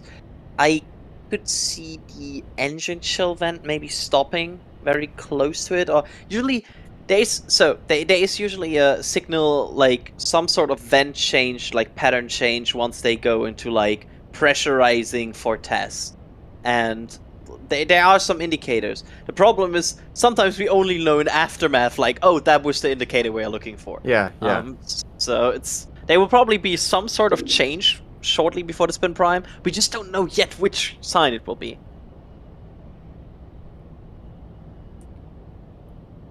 Again, I'm scared to open my mouth because I don't want to talk over it, and then Chris, clips it for the tweet, and then there's just me blabbering on whilst it's happening in the background. But anyway, expect it soon, everybody. Don't go anywhere. Spin prime is only a few moments from now. Very quickly, this question here coming in from Timsky, semi kind of related. Do we think that we'll see the booster hops or catching tests? Trevor, do you think we'll see the boosters testing by themselves? No, I think SpaceX wants to get Starlink satellites, the full V2 Starlink satellites, into orbit. So if they'll launch those into orbit and do testing from there.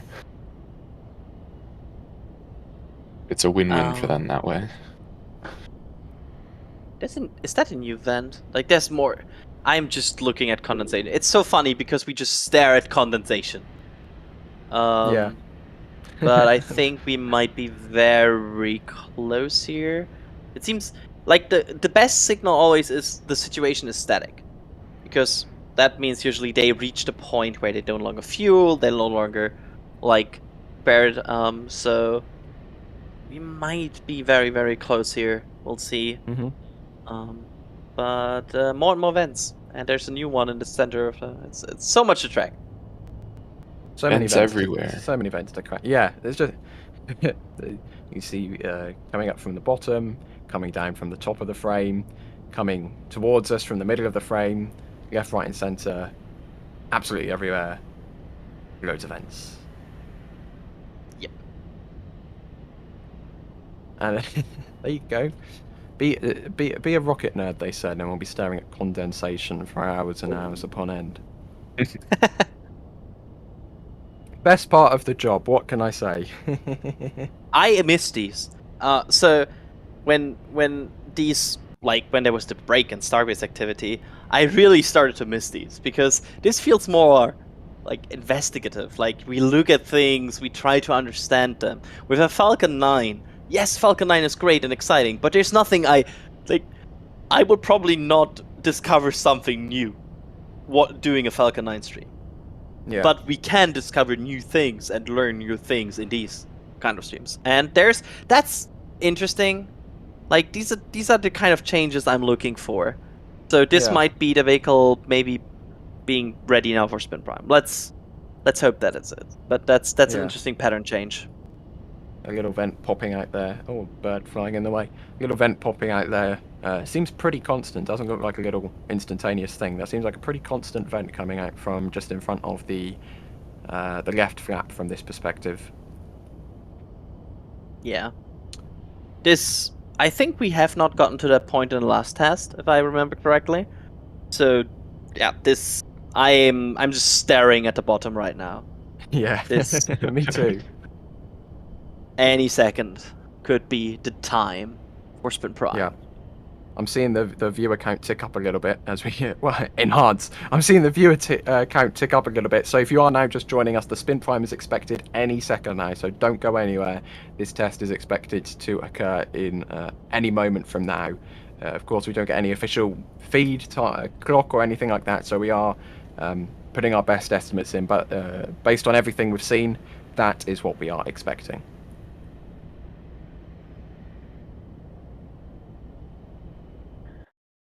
Would have been really good timing if it happened just then, as soon as I stopped talking. But unfortunately, no.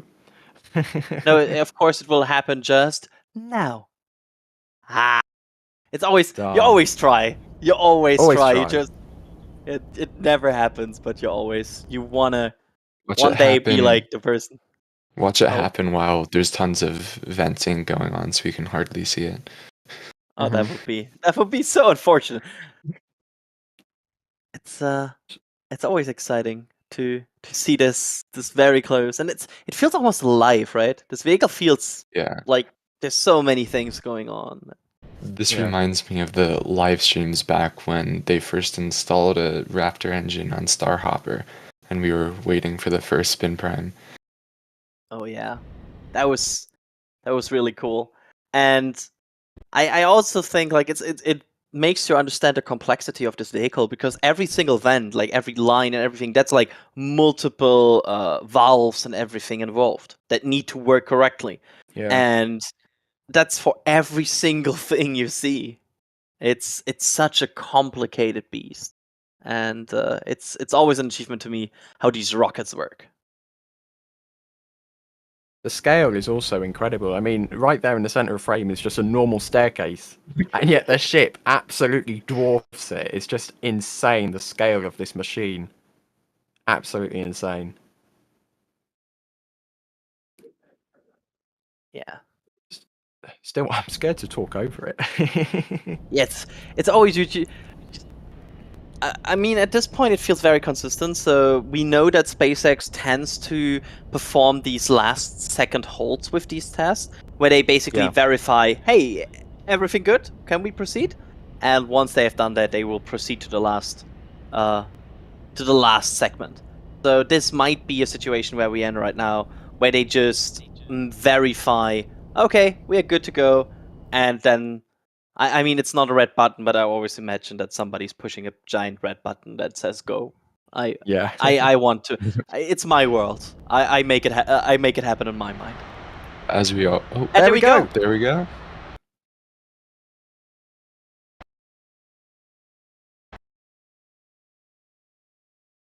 And that was a Spin Prime test of Ship 25.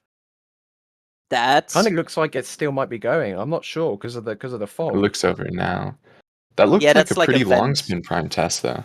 Yeah, that kept going for a hot few seconds there. So there you go, ladies and gentlemen. The first Spin Prime since the rollback of Ship 25, and it's still intact. So that's a win on that front at least. But there you go, a pretty, I'd say on average, that was a pretty long Spin Prime.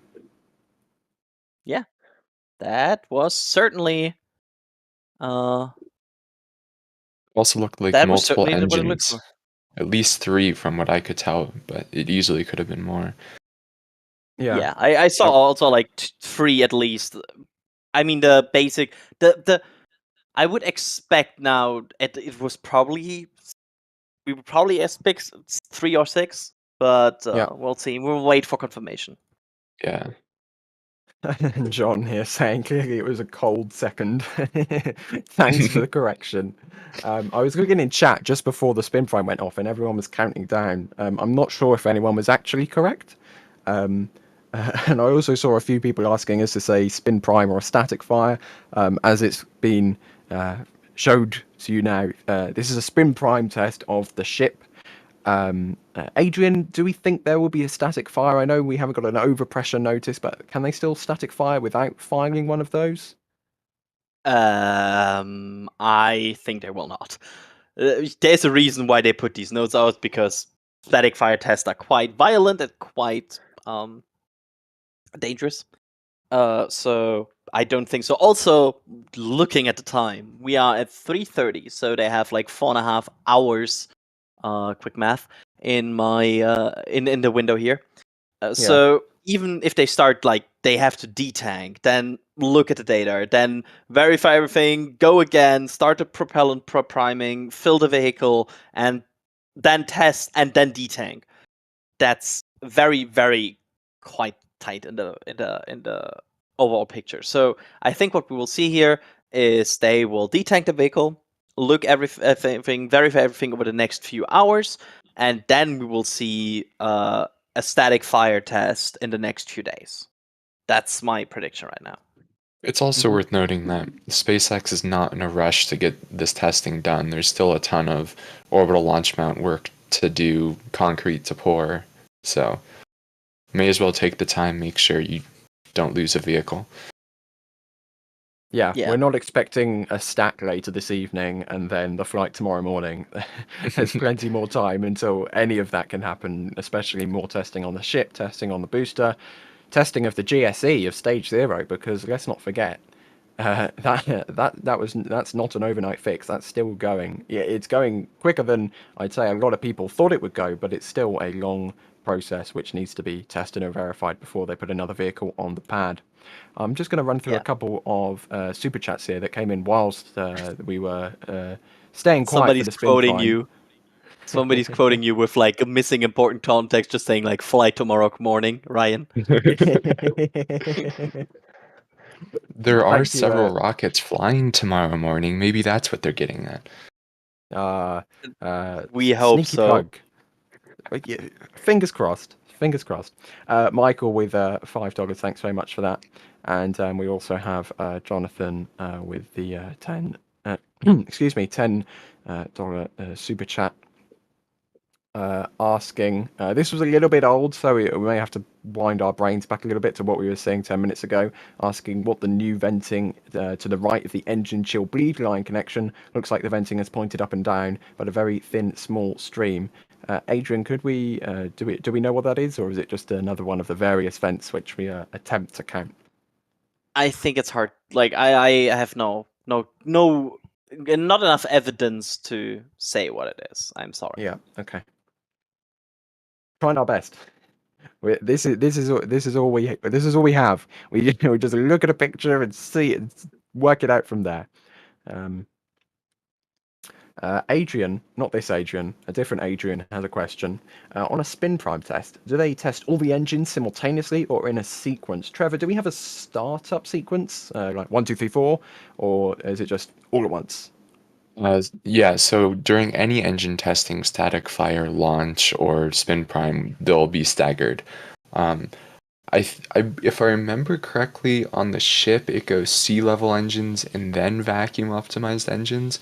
And then obviously on the booster, it is significantly more complex since there are 5 times more engines. And Ben Glasgow here has a very interesting question, which I don't actually know the answer to. Who coined the term spin prime? Or Adrian, is this a term that's just been used for so long that we don't know what's going on?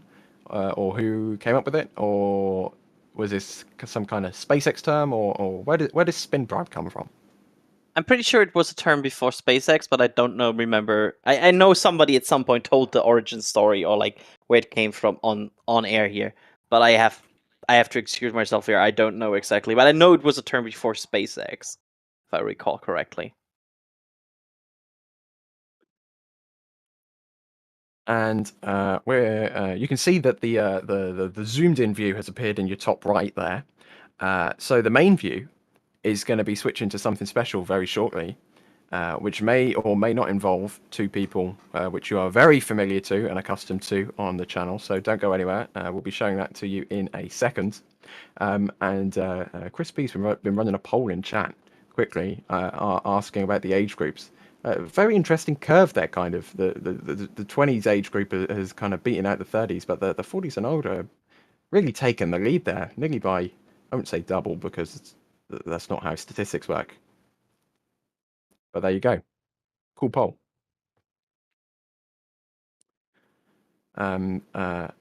kind of a more general question, this one, from Popty, asking, what is the test for?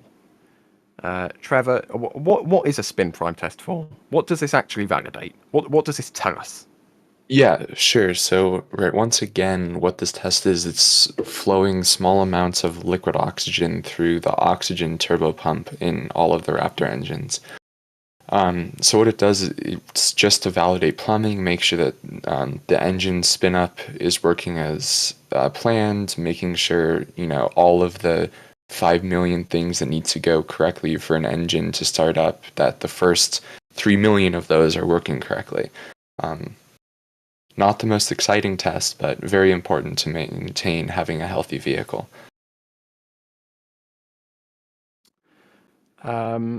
It's a good question here from Out of Space. Can't really see it on this view, but asking what are the, or rather, where are the liquid oxygen and methane tanks located? Adrian, what positioning do the liquid oxygen and methane tanks take up in? I'll throw in the booster as well. Ship and booster. Which way round are they? Could I get a front view here, Patrick, or is that not possible right now? From the vehicle, because then I can, I think, easily show it. But in general, the lower tank on this vehicle is the LOX tank, which is more filled here.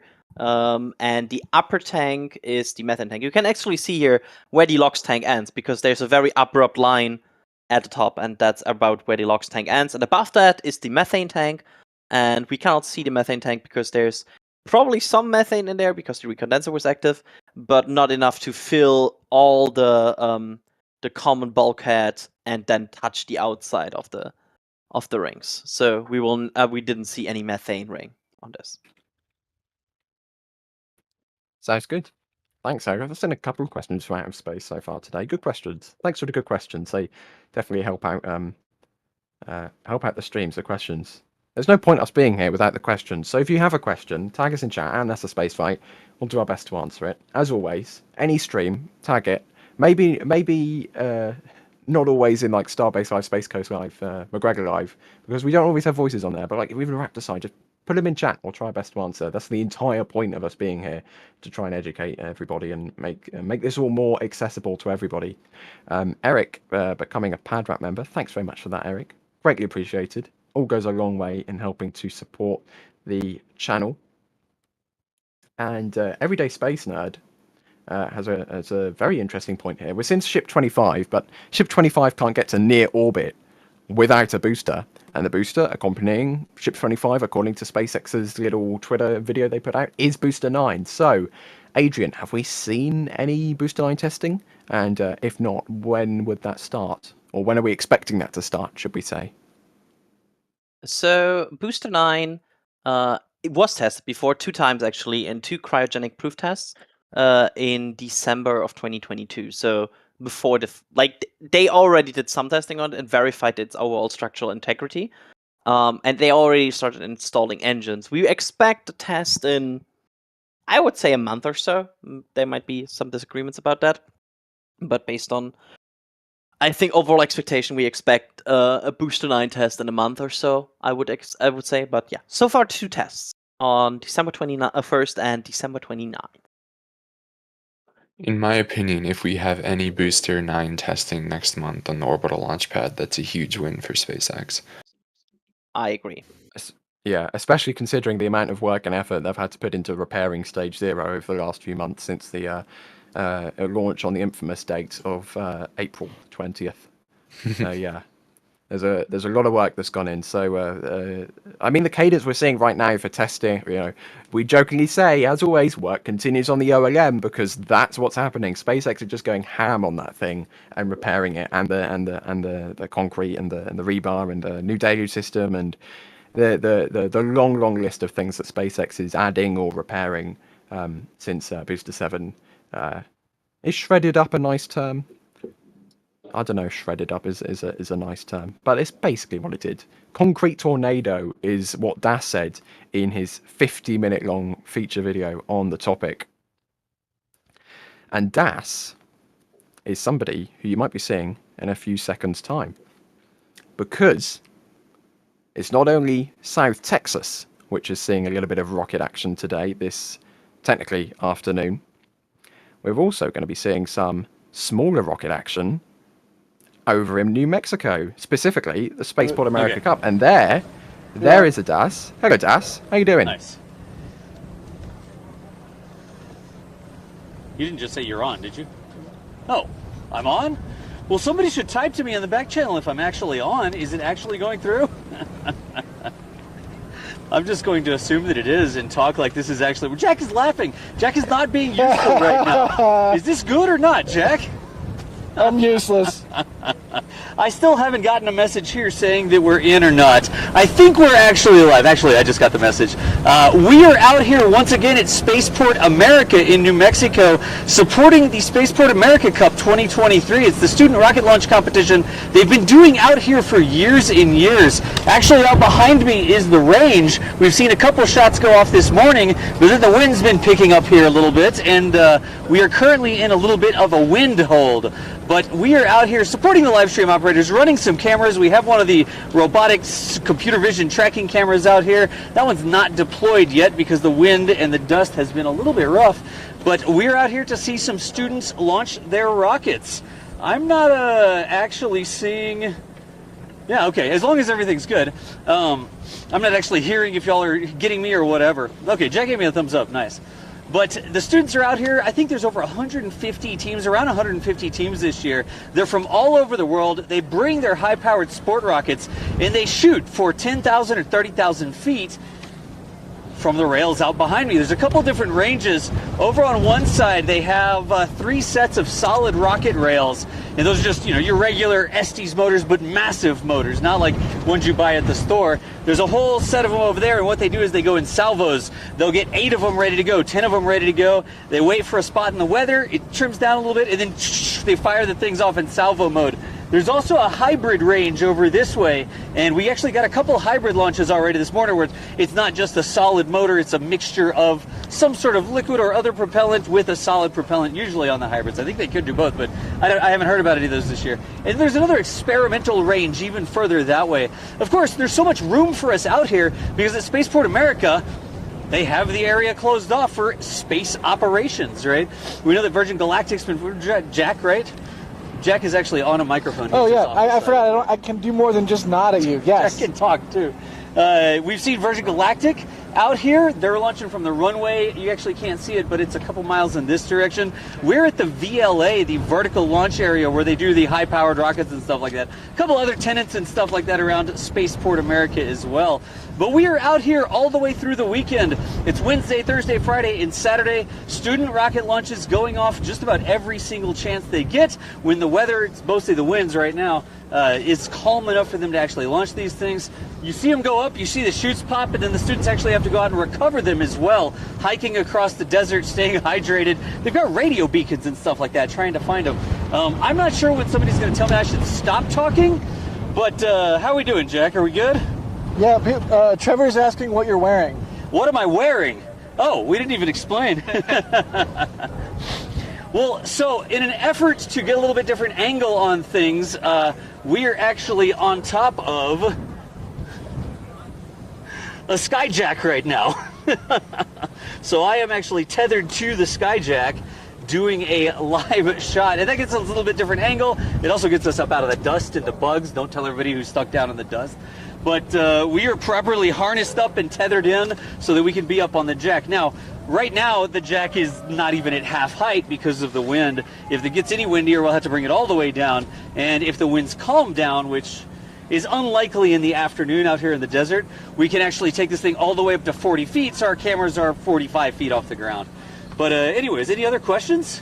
I am not seeing any right now, but it's just interesting because this is a Starship testing stream, and we are in a aerial work platform, a scissor lift, and it's windy, as we've seen in Starbase many times. Yep. And we're just sitting in this thing wiggling around. So it like rocks. You sort of get your sea legs, and it sort of like rocks back and forth in the wind. But it's really not that bad. I mean, we're not anywhere near the height of the lifts that they have out at Starbase, but it's not too terrible. Take it easy. Yeah. All right. It's a newfound appreciation. It's a newfound appreciation for workers having to weld or do anything on the lifts. Yeah, exactly. They're telling us we can do this for as long as we want. Just throw back to the hosts. Just throw back to the host when we're ready to be done. So that All means right. we own the stream now. We own the stream. Maybe we should do like a tour and explain what we can actually see out here. Some of the cars are coming back. Let me get behind the camera and I'll show you all the different launch pads. And, well, actually, not launch pads, launch sites and stuff. I'll just do it from over there. We're fine. Yeah. People are saying your tether is tethered to me. I'm tethered to Jack? No. I have my own grass-fed artisanal tether point over here. You have to pardon me if the camera's not exactly level, but let's see what we can see. Over here, just behind, I'd have to lift the camera up. I can do that. Right there, you can see that is the launch control, those containers that actually have the tarps, the little sunshades on top. And that is sort of it's like the range operations, where they clear the range, they say what the status is, and they give the rockets the clearance to launch. The road next to them over here, that's actually the road that the students use to carry their rockets out there. Of course, you're not walking out there. We're a safe distance away from the rockets, but they are currently coming in. And it looks like they're coming in from the solid rails out there. So let's zoom all the way in on the solid rails. And there you can see some of the tents. I can't see in the sun here, but it's possible that y'all might see some rockets. I can't tell on this. Red flag. I do see a red flag that's raised out there, meaning everybody's going to clear out the range, and we'll hopefully get some launches here in just a bit. I see the tents. I see another vehicle out there still, so not completely clear. Yeah, we just had some cheering from one of the tents over here and some chanting. So hopefully that is a positive indicator that we're about to see a launch. So we'll keep an eye on them over that way. That's the solid area. There's another area. Let's not do the launch pads now. Let's come back in this way. And since we did the launch control, let's go here. Because back this way, here's actually the viewing area right at the end of the tents there. It's going to be a little hard for me to aim this and hold this where it needs to be. There we go. But this is the student viewing area. There's not a lot of students over there right now, but that'll fill out with students whenever they know that their team is about to launch. Back in the back, we sort of refer to this as like Rocket Burning Man sometimes. Sorry about the tripod moves, but whatever, single camera. We have like a setup and safety check area back over this way where they will they'll check out the rockets and make sure that they're all safe. They have to go through the checklist to make sure everything's good before they're allowed to actually launch. The student area is actually back here. And when I said it's sort of like Rocket Burning Man, that's what we meant. They come and they bring their tents out here and they build and set up their rockets underneath the tents in the background there. So you can see it's not just like one or two little tents. It's actually around 150 schools that were participating this year. And then in the background, even further back there, that is actually the spectator area all the way back there. So friends and family, even the public can come through. You can come out to Spaceport America, you can stay under the tent there. They've got some food trucks and stuff like that lined up as well. And they got some bleachers even, and you can watch the rocket launches if you're just a member of the public who's within viewing area of Spaceport America.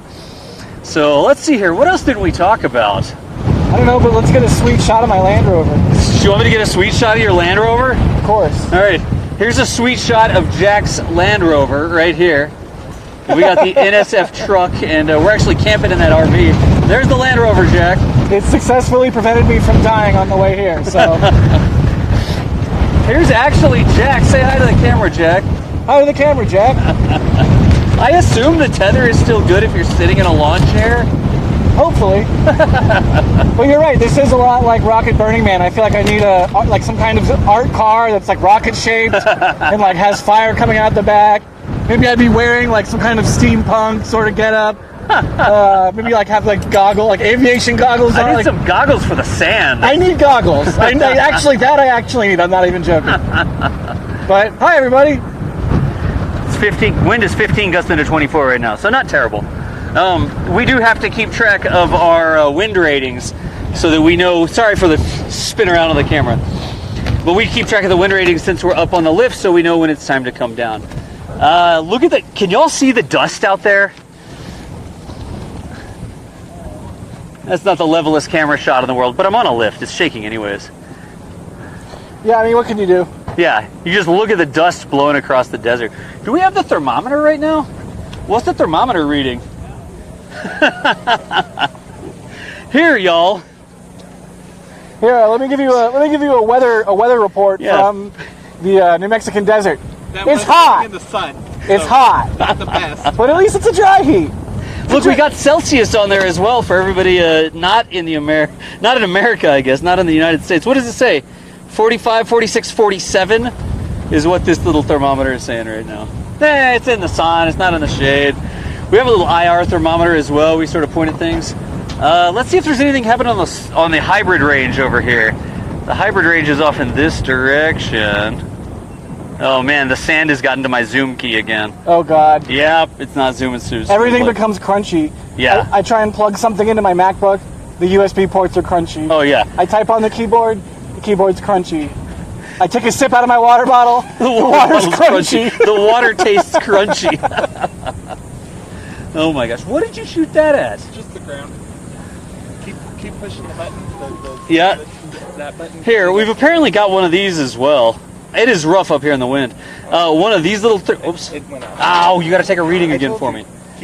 Keep it live. And it'll stay on. We're going to take another temperature reading with our IR thermometer here. And here, let's see, y'all can see that, right? Got to get the sun on it just right. There you go. That says 138 F. Oh my gosh, this thing. Would you hold it down? All right, there we go. All right. So 137.6 and 58 degrees C. So if that's what you were wondering, what we were wearing very light clothing that completely covers us. In a second here, we're gonna have a drone coming back in. I just heard on the comms net that a drone is returning in, and then more vehicles. I think that might be the last of the vehicles and a bunch more from cars the solid range. Watch out, I'm gonna get some of these ants off you. Oh, do I have a bunch of ants on me? Yeah. Thank you. Update, DOS is covered in ants. DOS is covered in ants. What did I have? 3? Y'all want to see the ant? Hang on. We're like 30 feet off the ground. DOS is covered in ants. We just keep getting... I can only surmise that they're being blown around in the wind, and then we're just like a tall object, so they're latching onto us. They think we're agave or something. We're probably the only thing they can stick to up here. Yeah. Anyways, we're hanging out here. I don't know if this Starbase testing stream is still going to be live whenever. Oh, there's a red flag going on the hybrid range too. I don't know, but if the NASA spaceflight stream for the Starbase testing down at Starbase is still live, we'll see if we can actually get one of these launches piped in. But I will leave it up to y'all, and let's throw it back to the normal team holding it down at Starbase while we are out here supporting the Spaceport America Cup 2023 student rocket launch competition. Thanks for hanging out with us, y'all. It's windy up here. Thanks very much to Das and Jack down there in New Mexico. I was just noting in the back channel when I went down to Spaceport Cornwall for Virgin Orbit's final launch, it was near freezing, and they put us up on scaffolding, like in an airport. It's windy, it's cold, it was horrible. I don't know whether that's worse or standing on a tall scissor lift when it's like 50 degrees Celsius. I don't know what's worse. I don't want to be in either of them situations ever again. They both sound horrible. Yeah, 50 Anyway. centigrade, that is impressive in the wrong way. Yeah, that's a very, very... I would like to work in that temperature, I have to say. Yeah. I wouldn't be functional at that. Like, I think that's close to 50 Celsius, right? Yeah. No, I've always said I mean, have massive respect for especially the people that work on Starbase or in any of these hot places doing manual labor. It is impressive. I guess Can I the just dust is also... I'm in really quick on bad audio. Go on, Jack. It's hot here. It's very hot. We're in the desert. It's extremely hot. It's hot here. It's very hot. We're in the desert. At the same time, it's extremely hot. This is nice. I I can sit out here all day. As long as you stay hydrated, it's fine. This is nice. Compared to I Boca can Chica, sit out here all day. with the humidity, as long as you stay hydrated, it's just fine. it's not Compared to even a Boca contest. Chica, Like I would with the humidity, I would take 112 it's here just- it's over not like even a 95 in contest. Boca Chica with the humidity. I would take It's 112 just- here it's brutal. over It's a like whole other 95 in Boca Chica with the humidity. We had The that- joke is it's a dry It's heat, brutal. but It's a whole other animal. It's a joke because it's true. The joke is it's a dry I think heat, we had but that it's- close I to mean, launch it's a day joke where we because were it's true. basically Yeah, sitting right. in clouds because it was so humid in Boca. You were like, basically the air was water. That was crazy, especially in the morning when the sun was not up yet. You could just have like high humidity and everything would just get wet.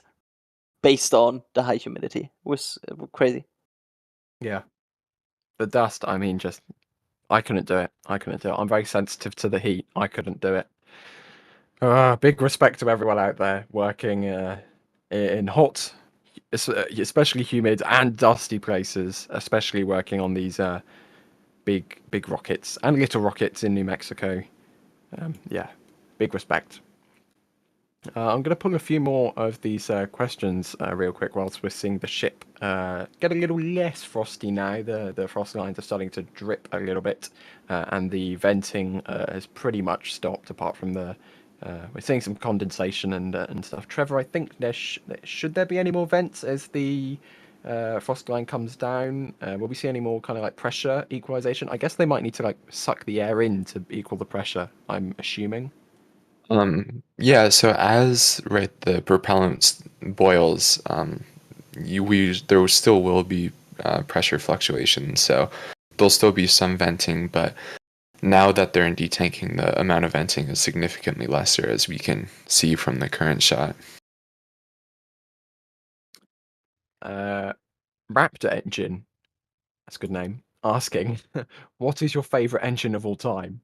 I'll go around the room here. Adrian, I feel like Raptor Engine may be a little bit biased in their opinion. What is your favourite engine of all time? I guess we should just say kind of like, I think family might be the best kind of term to use here, not like specific serial number. That's actually a good question. I'm almost inclined to say Raptor because it's the one I've like the closest contact with. Actually, I'm gonna say Merlin. I think I'm just gonna say Merlin. It's such a reliable achievement that SpaceX has done. It's such a performer. I think it's just a great engine. So I'm going with. Trevor, what do you think? Adrian stole my answer. Merlin is just incredible at this point. How often they're launching it, how reliable the engine is working, that they're on 15th flights now, and everything is still, looking like a first flight. Well, not looking, but acting like a first flight. It's remarkable, and I hope SpaceX is able to get there and even further with Raptor in the future. I think we might be getting close to a launch here. I don't know if Patrick wants to switch back, but I'll just throw in my opinion, which is I'm gonna make Chris very happy. RS-25, I think, is my favorite engine. I like the aesthetics. I like the shape. I like the shuttle. So Mock diamonds. Yeah, I mean it just gives you everything. Hydrolock, hydrogen is horrible to control, but when it's put in a rocket and put in a rocket engine, it's very, very pretty. I wouldn't want to have to control hydrogen. I'll just say that. I'm happy to watch other people control hydrogen because it's an atom which does not like to stay contained, especially in pipes and different connections and things like that, as we famously saw with the shuttle and SLS. I want to point out hydrogen vehicles. I want to point out that the RS-25 is not even the best rocket engine named RS, because that's obviously RS-68. And if you like RS-68 like me, you can watch it tomorrow with Delta. Oh, sorry. Let's see if we can bring that up.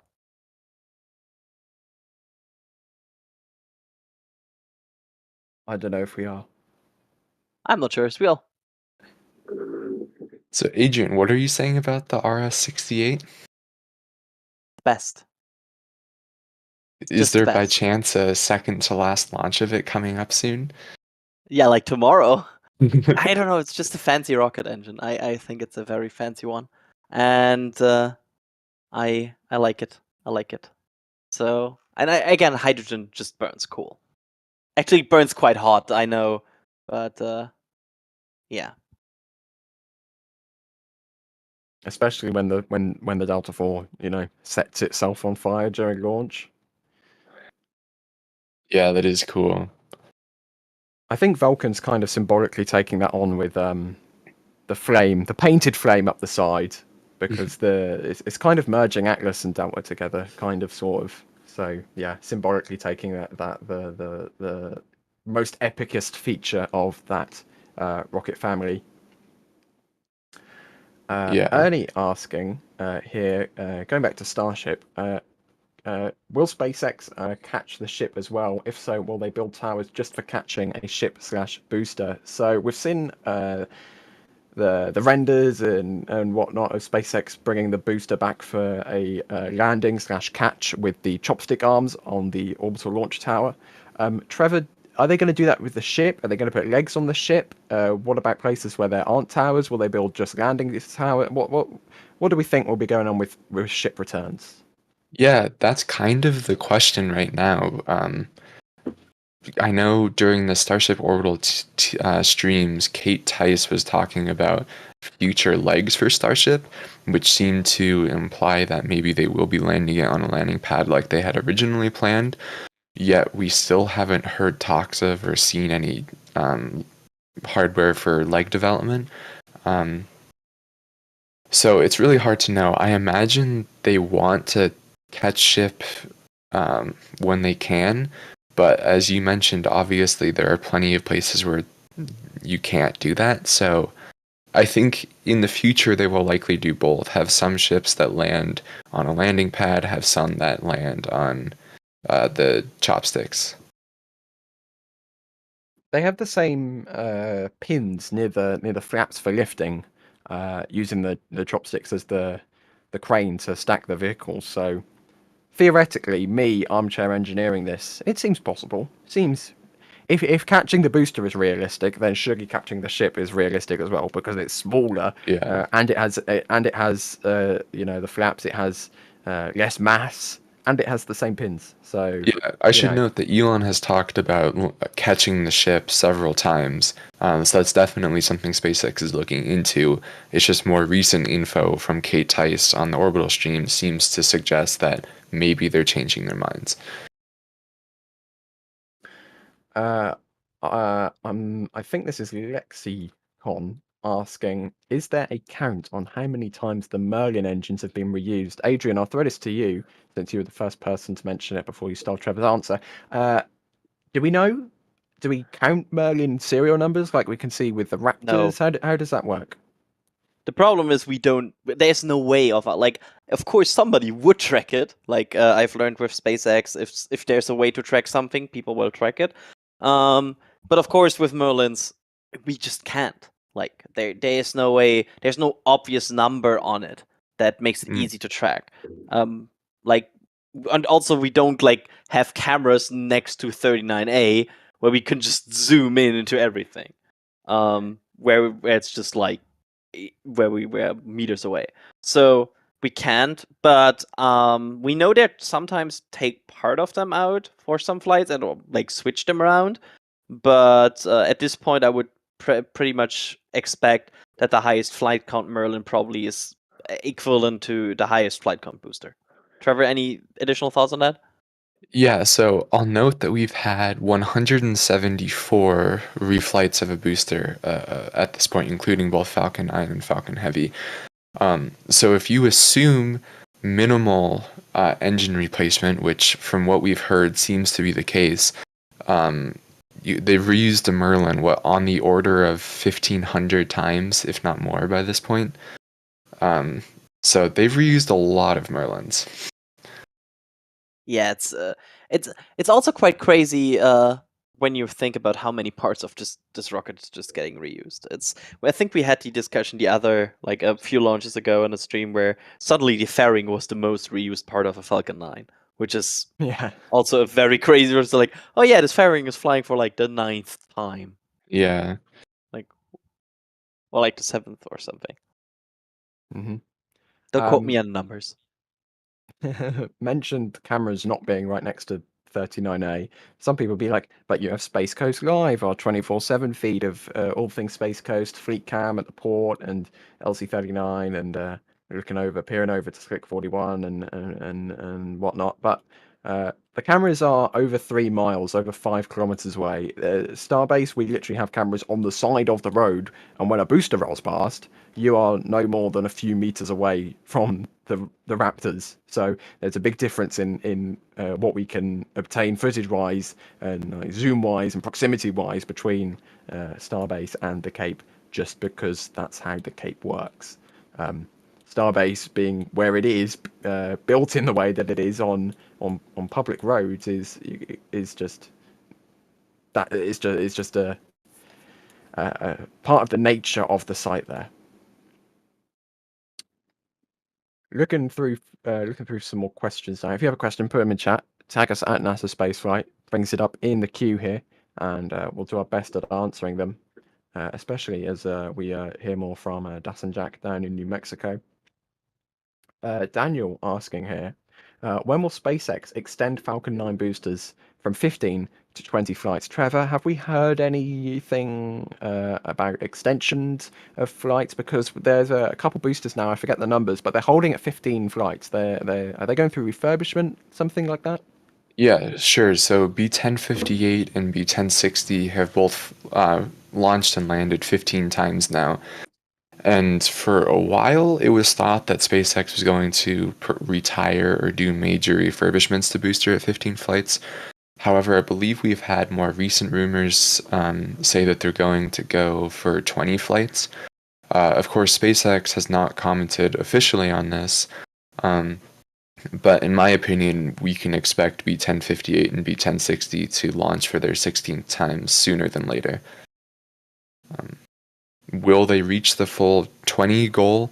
I don't know, but we're already well past their original 10 flight goal, so it's been a huge success.